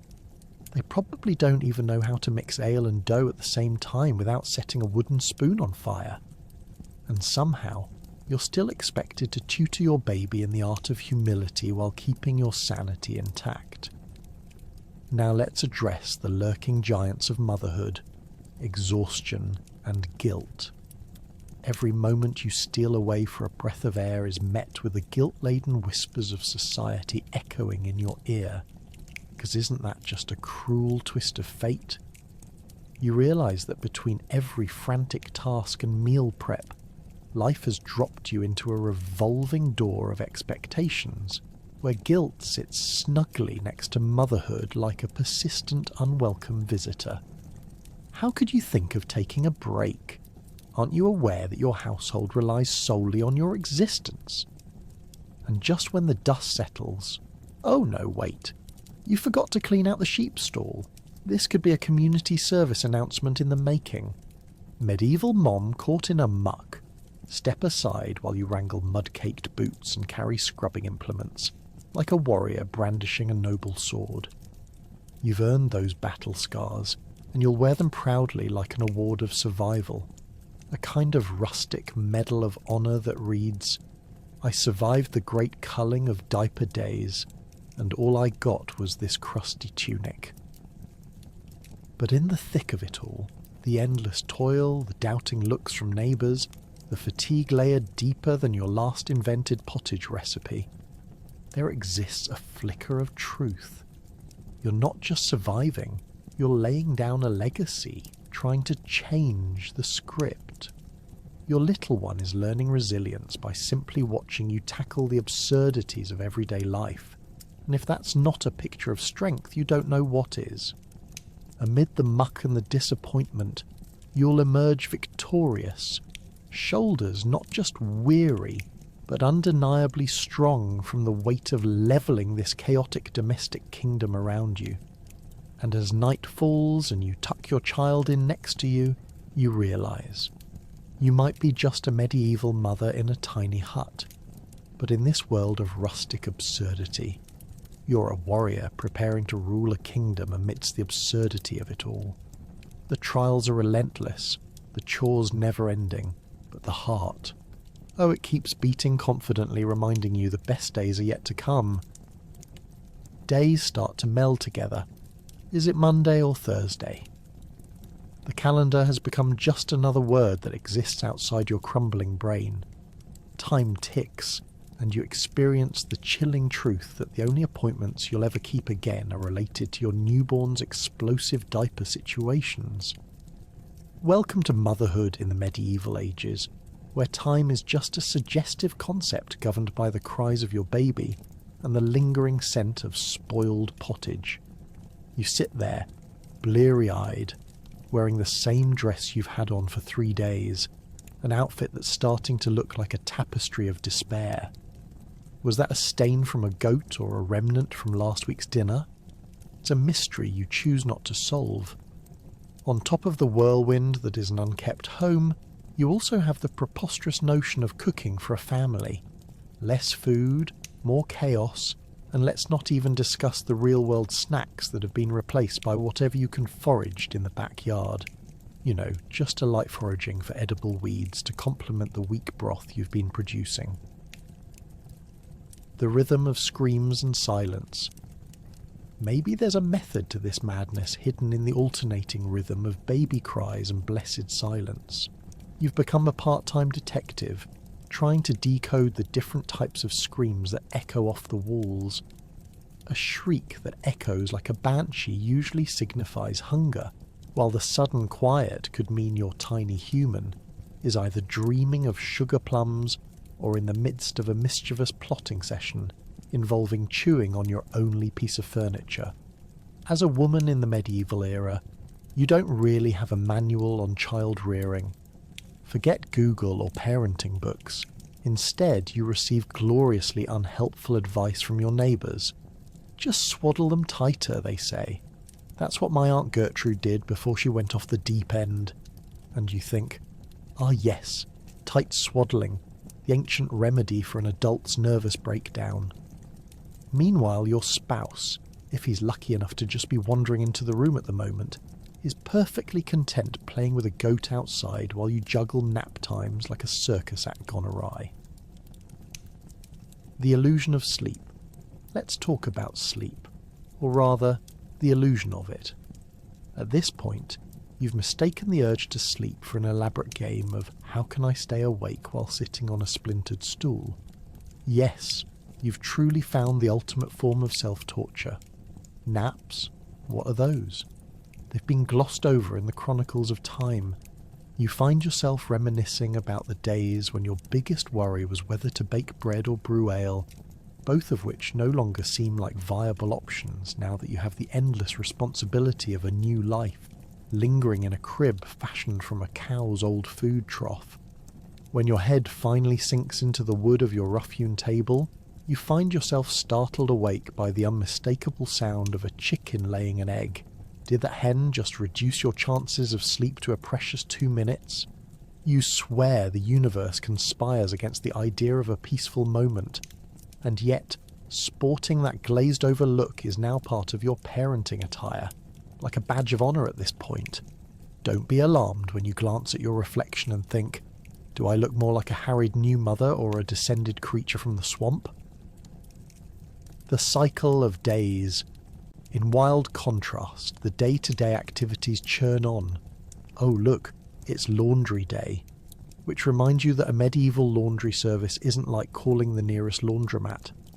It means you have to drag buckets of water from the well, only to discover that your clothes were previously infested with lice and could potentially double as a brunch for upcoming rodents.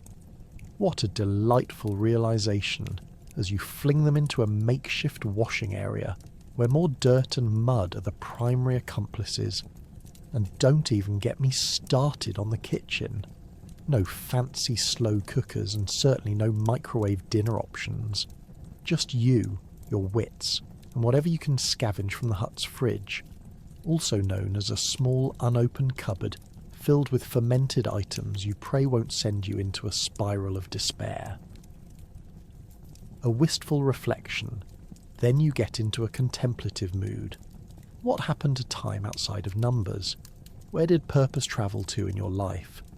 You might once have imagined sitting beside a roaring fire spinning tales of heroism, while now you find yourself eloquently overwhelmed by the act of figuring out how to wrangle an armful of toddler while it undoes whatever little structure you've managed to build through sheer willpower. Yes, the time spent in child rearing is relentless, and each day becomes a cycle of dusty struggles, punctuated with bouts of laughter, as you realise your journey in motherhood is as beautiful as it is absurd.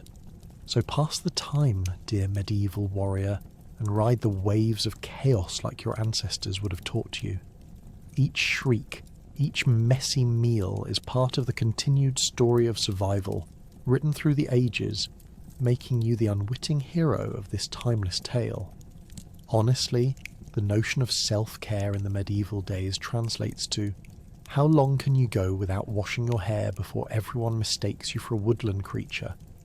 The sheer effort it takes to look half alive with a newborn around is practically a full-time job. Does a 30-second shower count? Well, if you consider dunking your head into a bucket of questionable water and calling it a cleaning ritual, then sure. Just don't expect any luxurious suds or divine scents to grace your mane. You're lucky to find a private corner in your communal hut that isn't filled with goats, chickens, or that particularly chatty cousin who's convinced your baby has evil spirits lurking behind its beady eyes. You might be saying to yourself, but surely there are herb-infused balms or soaps crafted by wise women. And yes, there might be, though their effectiveness is highly debatable. You'd be better off rubbing a dusty sack of oats on your skin. At least that's food-related.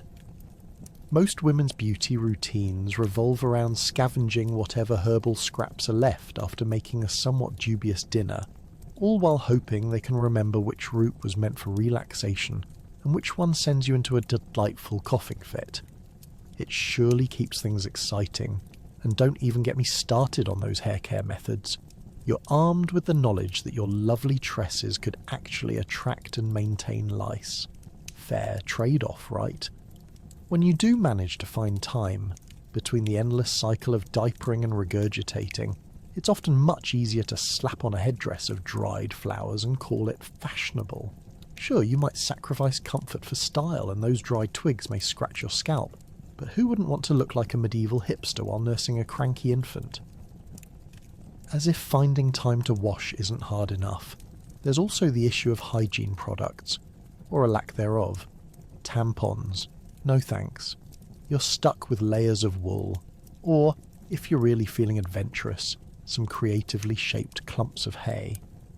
Talk about awkward moments during your weekly village meeting where you're praying that your natural scent doesn't chase away those trying to discuss the economic state of turnip production. Postpartum skincare also takes on a different tone too. Most medieval women would have discovered that postpartum pimples and rashes are simply reminders of your reproductive achievements, like Mother Nature's congratulations card. Patching together your own skincare regime with whatever herbs you might have hoarded would probably lead to an appearance reminiscent of a toad's back. Where's your favourite chamomile tea? Oh, right. It's now standing in for a mildly compatible facial treatment and just a tad less helpful. Meanwhile, if you were to mention the concept of a spa day, the response might come in waves of laughter. The closest thing to a spa would be the muddy creek outside your hut where wild animals come for a drink, and perhaps where you're scavenging for some semblance of relaxation. Picture it. Yourself, nestled in a puddle of cold water swarming with vaguely alive insects, while simultaneously trying to flip flapjacks on the fire with one hand and cradle your newborn in the other. If John from down the block can do it with one hand, so can you, right? Priorities! In the midst of this chaotic frenzy, you start to dream about luxuries, like a brush that's not made from sticks or a soak in water that doesn't also serve as the neighbourhood's communal toilet. What do your peers think self-care signifies? Are they engaged in secret rituals while you're here, questioning if you can get away with wearing your pyjamas? Oh wait, those are just your everyday clothes. Yet, amid all this absurdity, there lies a strange beauty in survival.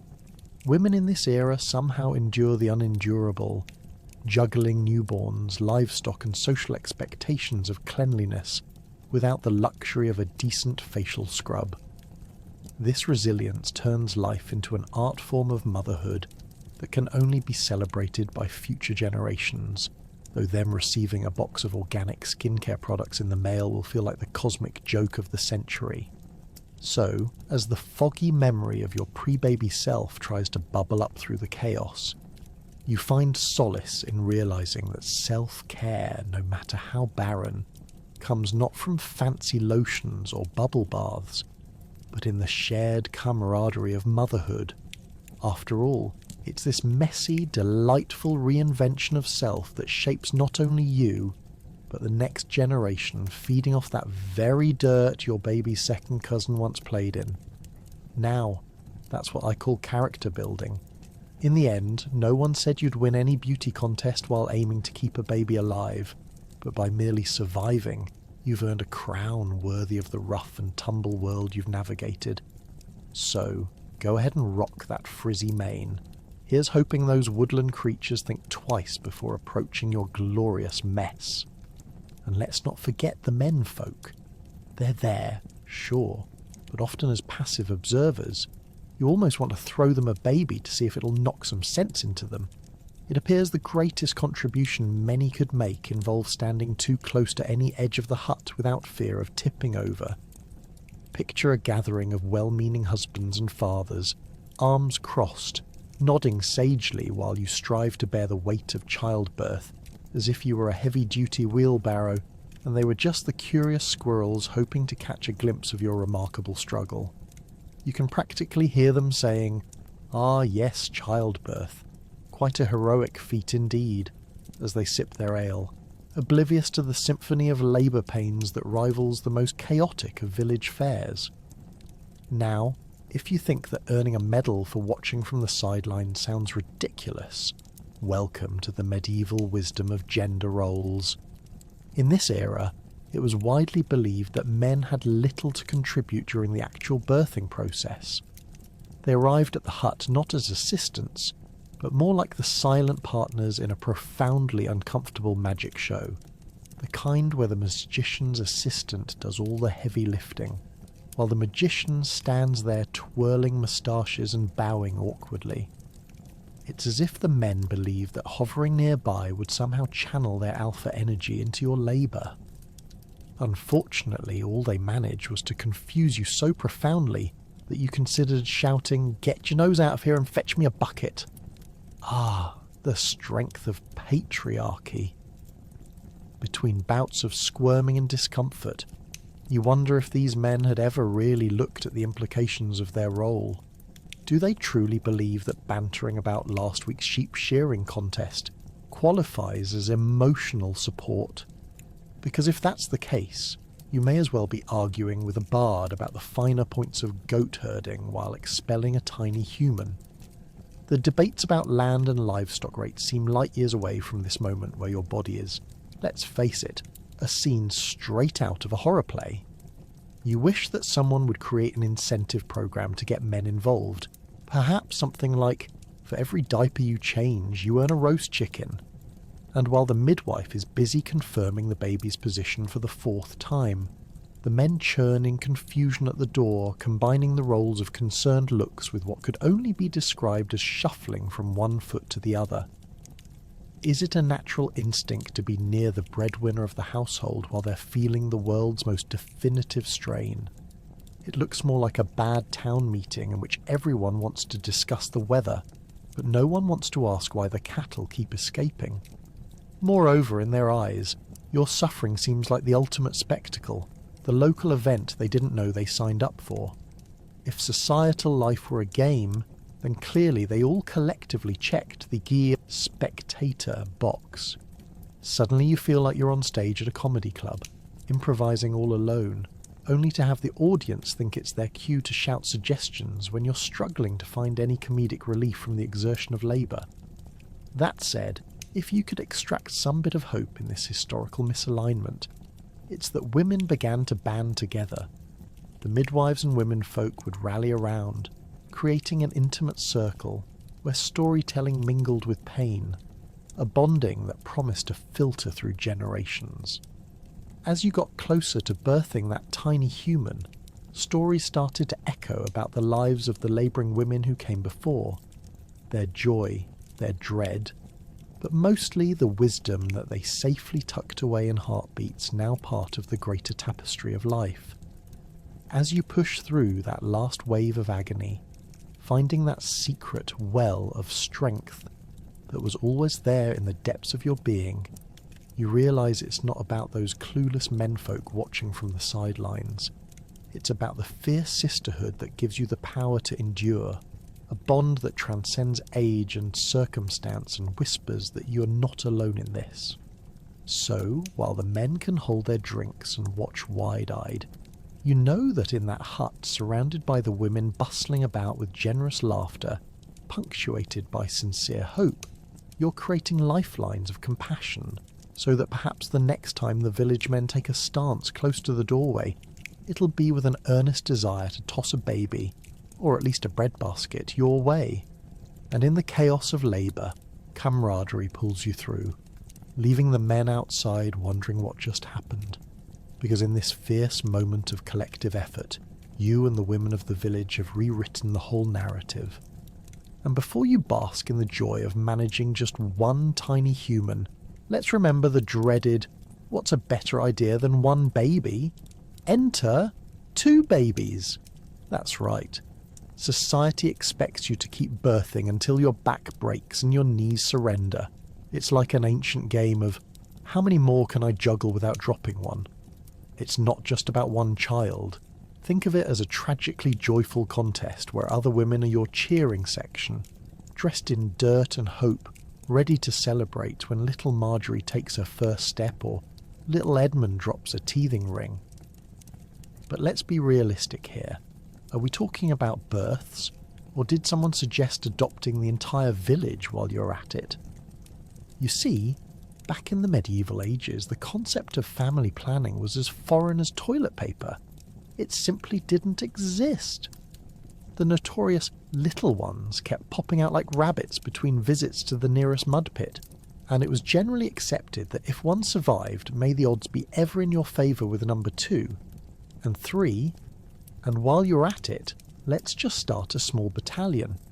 You closely examine your reproductive powers while simultaneously trying to figure out if burping the current baby still counts as a legitimate excuse to avoid another bedtime story. Now, let's just consider for a moment the physical toll on your body. Do you remember how you felt after that first delivery? Probably like a wrung-out sponge is the mildest description, but since we're in the Middle Ages, let's call it medieval mush. the angry knots in your back, your belly resembling a deflating balloon, and oh, who could forget about the relentless scorn of your previous pregnancy that's just clinging on? Spoiler alert, it doesn't get any easier. Is your body really ready for round 2, or has someone swapped your strength for an amusing book of sit-ups that you can't even begin to attempt? As you contemplate this renewed pressure, just know that societal norms dictate that pregnancies should ideally burst forth every 18 months. Why? Because that's clearly the most pain-free and convenient cycle. If you enjoy tearing at the seams or consider your sandals barely fitting an accomplishment worthy of a medieval sonnet. So here you are, juggling breastfeeding, midwife visits, and the haunting question of whether this next child will inherit more of your charm or your unfortunate scrawniness. The sad truth, every time you summon the midwife, you know she's not going to whisper sweet nothings of encouragement. No, she's going to arrive with a crooked sense of humour, suggesting you practice your breathing techniques next to the nearest cow, who, by some miracle, doesn't care you're questioning your sanity right here and now. Just think of the joy, she'll say, grinning as if she's the one without the raging tumour of anxiety in your belly. Meanwhile, the village women will chime in with sage advice. Everything from the best ways to rub ancient oils on your expanding mass, to the secret chant you need to recite during each contraction, so the gods are extra nice when it comes time to crown your next little miracle. But let's not forget, there are plenty of reasons behind this insane push to keep expanding your family. Each new babe is not just another squishy bundle. They're bound to bring a plethora of farmhands, bodyguards, and potential heirs. Little Bess might just be the future defender against invading knights in the realms of who can milk the most cows or fend off the neighbourhood gossip. Beyond that, children symbolise legacy. Each newborn is a testament to your laborious efforts, proof that even on days when you consider sacrificing a goat for some peace, you succeeded against all odds. However, as the sun sets and more children appear in your hovel, the chaos is bound to multiply. Imagine the cacophony of wails from the crib, mixed with the loud caws of your neighbour's chickens. Where's that bowl of medieval pottage, as you'll think? It has to be somewhere beneath the teething toys and swaddling cloth that now owns a life of its own.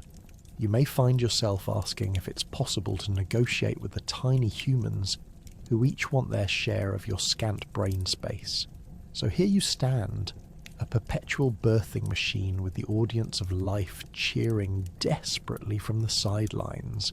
It's all a beautiful cacophony of motherhood.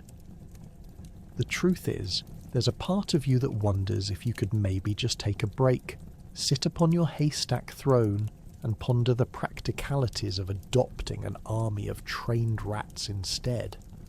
But who would even believe that as a reasonable solution? Alas, you'll do what all good medieval mothers do. You'll put on your battle gear, gather the next round of support from your overly enthusiastic midwife, who just got a haircut after she pulled a shifty stunt during the last delivery, and brace yourself for the beautiful chaos of welcoming another little one into the world.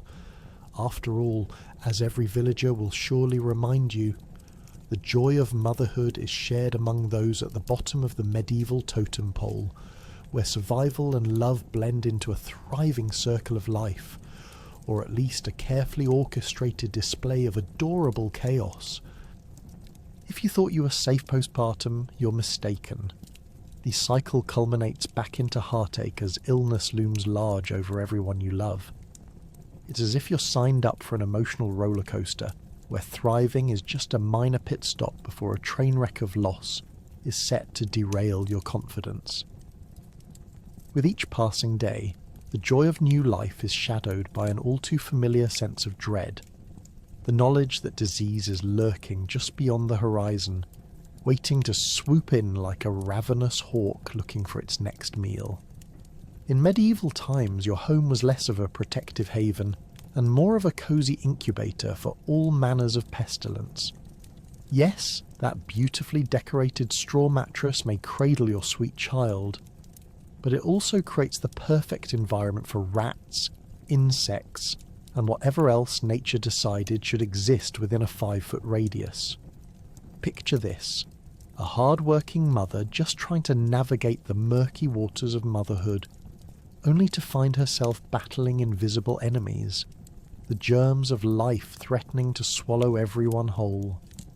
You may have hoped that the arrival of your little one signalled the end of your struggles, but you soon realised that this is just a new phase of an ongoing battle. The little one you cradled against your chest isn't the only one needing attention. You might find yourself torn between soothing a wailing baby and nursing your first symptoms of that dreadful cough that lingers in the chilly air. It's a special kind of juggling act. This time, you're not just dodging awkward questions at the village market about why your bread smells like farmyard refuse. You're doing your best to fend off the plague while everyone else around you seems to be catching something worse than a cold. Ah, the plague. A word that sends shivers down the spine. You remember your mother's warnings while you were pregnant. Avoid the infected at all costs. But here you are, taking care of neighbours while you pray searing, scalding fever doesn't become an uninvited guest to your home. The medieval world had a delightful fondness for plagues, and it was all too happy to share their bounty of suffering with anyone who dared live too close to each other. The local physician, bless his overworked heart, might still try his hand at healing, yet often those remedies are merely preludes to more suffering.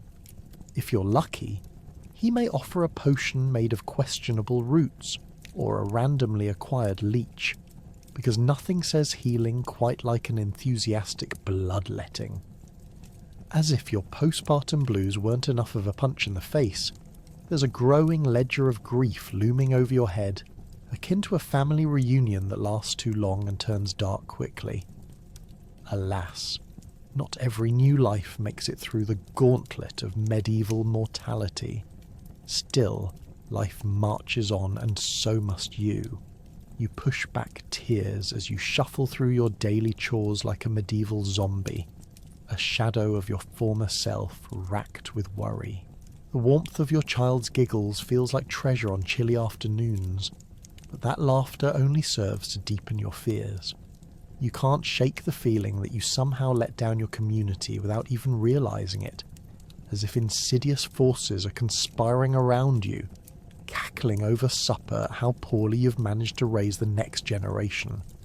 The truth is, you do your best, but it often feels like fighting against the tide with naught but your bare hands.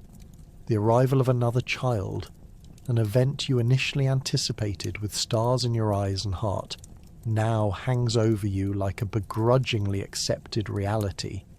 It's like devouring a feast only to find out that your plate is infested with maggots. This sight alone is enough to ruin your appetite. The bitterness of expectation versus reality contrasts sharply. Raising children becomes a dance of joy and sorrow, one step forward, 2 missteps back. You cling to hope in between catch and release bouts of ironclad illnesses lurking just outside your door, reminding you that life is often tougher than it appears in fairy tales. Ultimately, you work tirelessly to break free from this cycle, surviving heartbreak after heartbreak while standing strong amid the echoes of loss. Because, dear heart, if there's anything to be taken from this relentless saga of life and death, it's that even through the chaos, the spark of life, however frail, deserves to be celebrated, fighting through sickness, mourning loss, but always with perhaps a tired smile, hoping for clearer tomorrows.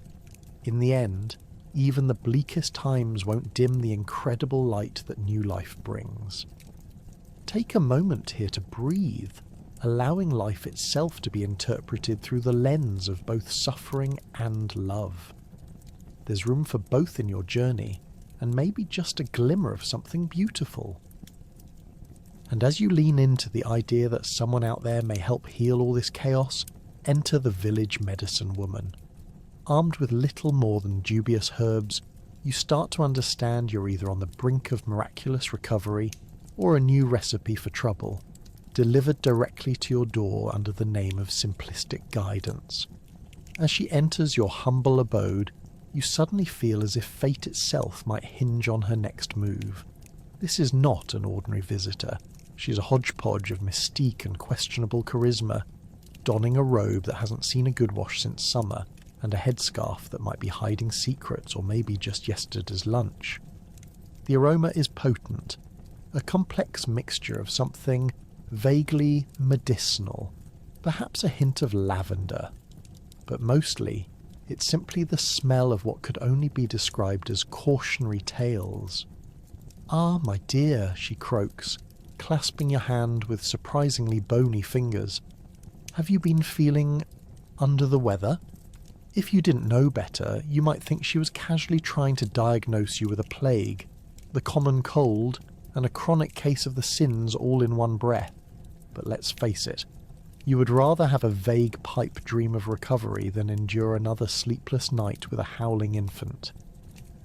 She proceeds to spread her vast collection of herbs across your table like a demented magician, laying out everything from bright red berries that look slightly too lively for comfort, to a mound that bears an uncanny resemblance to what a raccoon might leave behind after an all-you-can-eat trash buffet. Your heart sinks as you scan her offerings, wondering how much you'd have to pay for each root, or whether they came with a side of disappointment or a free visit to the afterlife. "Now, this here is for when your joints ache," she declares, while pointing at a particularly unassuming-looking leaf. You squint, half wondering if she's handing you an ancient remedy, or just asking you to prepare a rather avant-garde salad. Then there's the concoction that's supposed to bring you luck in love, which mostly involves something called foxtail, and a chant you'd rather not repeat in public. Just boil it in water, sip thrice under the light of the full moon, and it will fix everything, she explains, as if infusing your drink with lunar power is as simple as drawing pretty pictures on parchment. Of course, you ponder the real cost of this magic. After all, herbal remedies come with their twists, and the village gossip has circulated enough about last spring's unfortunate incident involving Witch Greta and her balm for all ailments. Turns out it led to several heads of cattle mooing affectionately at the moon, an unintended side effect that left the villagers reeling in laughter and questionable decisions. But wait, things are about to get even more chaotic. Once she leaves your hut insisting that her work is merely an exchange of energies and good vibes, you start brewing up hope. However, last night's fever returns with a vengeance, and you wonder if you could just sweep the world of herbal remedies under the rug of confusion, right next to the rat that is still haunting your life choices. Desperate, you convince yourself to give her concoction a try.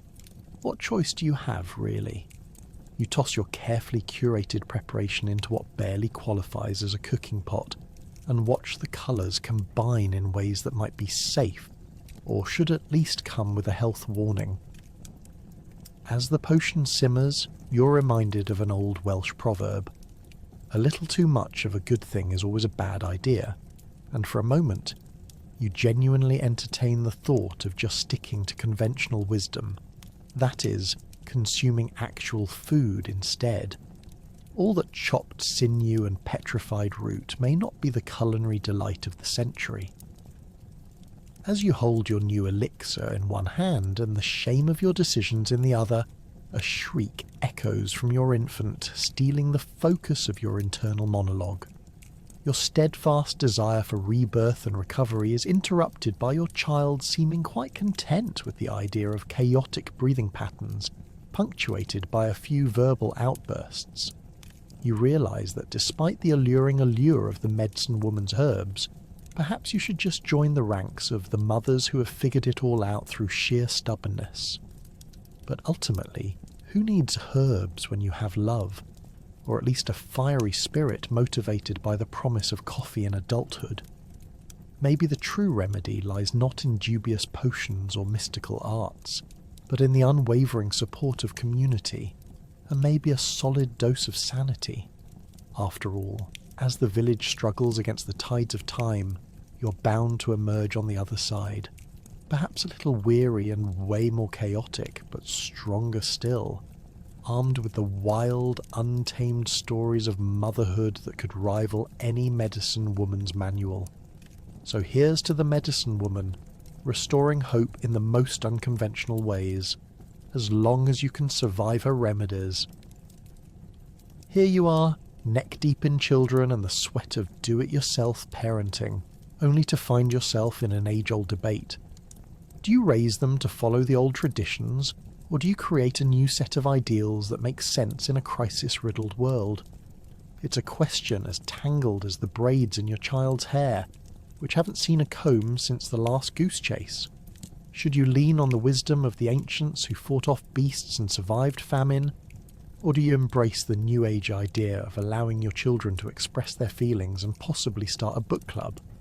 Let's not forget that the old traditions include a variety of inspiring yet utterly terrifying ideas. You recall your mother telling tales of terrifying childbirth experiences that could scare even the bravest knight back to his mother's arms. Remember, dear, we survived on gnats and porridge, so you better raise them tough. And you think to yourself, tough indeed. Your daily breakfast has been more questionable than a one-eyed jester at the annual fair. Only now it's you who has to face the daily grind of pottage with an audience of tiny, discerning critics who discern flavours like wine connoisseurs at a banquet. Maybe the answer lies somewhere in the middle. On one hand, there's the notion that children should be seen and not heard, which is a perfect recipe for a swift eruption of tantrums as you try to silence your little one tossing pebbles at the chickens in a makeshift political protest. On the other hand, if you indulge their every whim for modernity, would you soon find yourself overrun by pint-sized tyrants demanding more dessert than porridge? Is introducing concepts like freedom of expression worth the risk of a future where their lunchtime avatars demand goat cheese and wine, while turning your mud hut into a makeshift cafe? So, you begin to weigh the merits of each approach. For instance, when they do inevitably drop their precious bowl of soup all over the floor, let's be honest, it may or may not resemble a crime scene. Do you intervene and clean the mess, or do you allow them to wallow in the consequences of splattered lentils? Should you be the loving parent or the strict taskmaster, guiding them through the nuances of life, while simultaneously preparing them for the brutal skills they'll need in a world that clearly favours the swift? As you ponder these weighty issues, the conundrums of your own upbringing flash before you like a medieval horror film. You think of all those strict lessons on manners and propriety that felt more like training for a battlefield than childhood. And yet, here you are, hungry to instill some of that wisdom while also questioning if it's indeed wise. Strange how these ideas crumble like overcooked bread when confronted by the pure, unhinged joy of a toddler shrieking at a butterfly. Do you snuff that spark or let it soar wildly into the sky? Consolidating the chaos of parental life into a series of tidy lessons is no small feat. You recall the time your youngest boy attempted to milk the goats by himself, bless his heart, only to be met with a very inquisitive and perhaps annoyed goat, who chose that day to express its own disdain in the form of a swift kick. See, children, this is why you don't mess with livestock, you say, each word punctuated by your own experience of holding back laughter while trying to prevent tears from forming. And let's not ignore the fact that your attempts to establish routines usually devolve into the very unstructured ruckus you feared. Liberty and freedom sound nice, until someone loses a shoe in the mud and they're all suddenly dodging around like confused fireflies during a storm. As the evening fades and twilight wraps your hut in a warm blanket of low light, you gather your children together for a bedtime story. The common theme is survival, family and laughter. an intimate invitation into the joy and chaos of life that's far from perfection. And realizing there's comfort after the chaos, you begin to embrace that maybe, just maybe, a montage of traditions, modern ideals, and pure absurdity can coexist, creating a patchwork tapestry of memories that even a witch with a vendetta for knitting could admire. So why choose? Perhaps the best approach to child rearing in this world of medieval madness is to accept everything. The laughter, the quarrels, the goat's rebellion, all with the absurdity that has become your everyday life. Because in the end, aren't we all just trying to figure out how to break bread or goat cheese together, one epic tale at a time? At the end of it all, amid the rabbit holes of learning curve mishaps, self-doubt, and the occasional poorly aimed goat kick, you realise there exists a brutal kind of beauty in survival. You're not just surviving, you're building legacies that fracture with every wail in the night and spark some joy across the village when your child's first smile crosses their tiny face. In this relentless dance with chaos, there's nothing quite like launching into motherhood, armed with a head full of dreams and a heart full of trepidation. A thrilling mix. You could almost compare the experience to stepping onto a medieval roller coaster, except instead of safe harnesses, you're strapped in by sheer will and maybe a bit of prayer with a side of butter and a prayer. With your new child squirming, gurgling, and surprisingly demanding, you find yourself caught in a whirlwind of responsibilities. The village has high expectations. "Oh, look at your lovely baby," they say, all while mentally marking your parenting skills on a scorecard. The moment that scorecard reflects less than stellar results, whispers circulate faster than a nefarious rumour of a mouse stealing bread from the feast table. Did you see how she handles that child? Last week she nearly let it bounce off the floor. You can practically hear them muttering. Suddenly your new bundle of joy is transformed into a little magical gavel of judgment, dictating your every move. But here's the kicker. Even through the sleepless nights, the ceaseless laundry that seems to reproduce like a particularly ambitious set of tribbles, and the endless loop of lullabies that sound vaguely like you're channeling an old goat, you're crafting something beautiful. Each giggle, each coo, is living proof that despite the odds stacked against you, life finds a way to peek through the cracks, giggling like it's tossing confetti into the air. Sure, you might be half crazy, possibly wearing yesterday's tunic on a good day, but look at what you've built.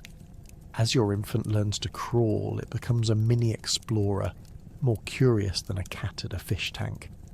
Watch out for those tiny fingers, picking up every peck of dirt like it's a fine delicacy. You find yourself navigating a journey of discovery alongside your child, because what better way to bond than sharing the ultimate tank of life surprises?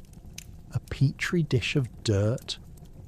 One moment you're disinfecting a pot for stew, the next you're wrestling against the growing pile of fears about them eating something that could put the feral cats of the village to shame. Yes, you've become something of a full-time detective too. And then there are the unsolicited pieces of advice and home remedies that come pouring in like a never-ending rainstorm, right on cue to ruin your final nerve.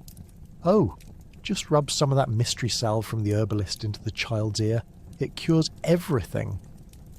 But you quickly realise that the salves often do little more than give rise to more head-scratching situations. A cure for your daughter's fever? Maybe it was, maybe it wasn't. You can't be sure without descending into the annals of embarrassing folklore where sleeping quietly wasn't guaranteed. But somehow, through every goat that took a leap at your foot, every cooking attempt that turned into a smoke signal, and all the moments that left you questioning your lineage, it becomes crystal clear. You are weaving your own clan's tapestry in all its chaos. Every meal, even the ones that tasted like disappointment, every sing-song lullaby echoing across the room, every heart-stopping moment when they're taken ill, serves as an undeniable testament to your resilience, akin to soldiers charging into battle. You've turned surviving into an art form, and this juxtaposition of beauty and neglect becomes your tribe's melody.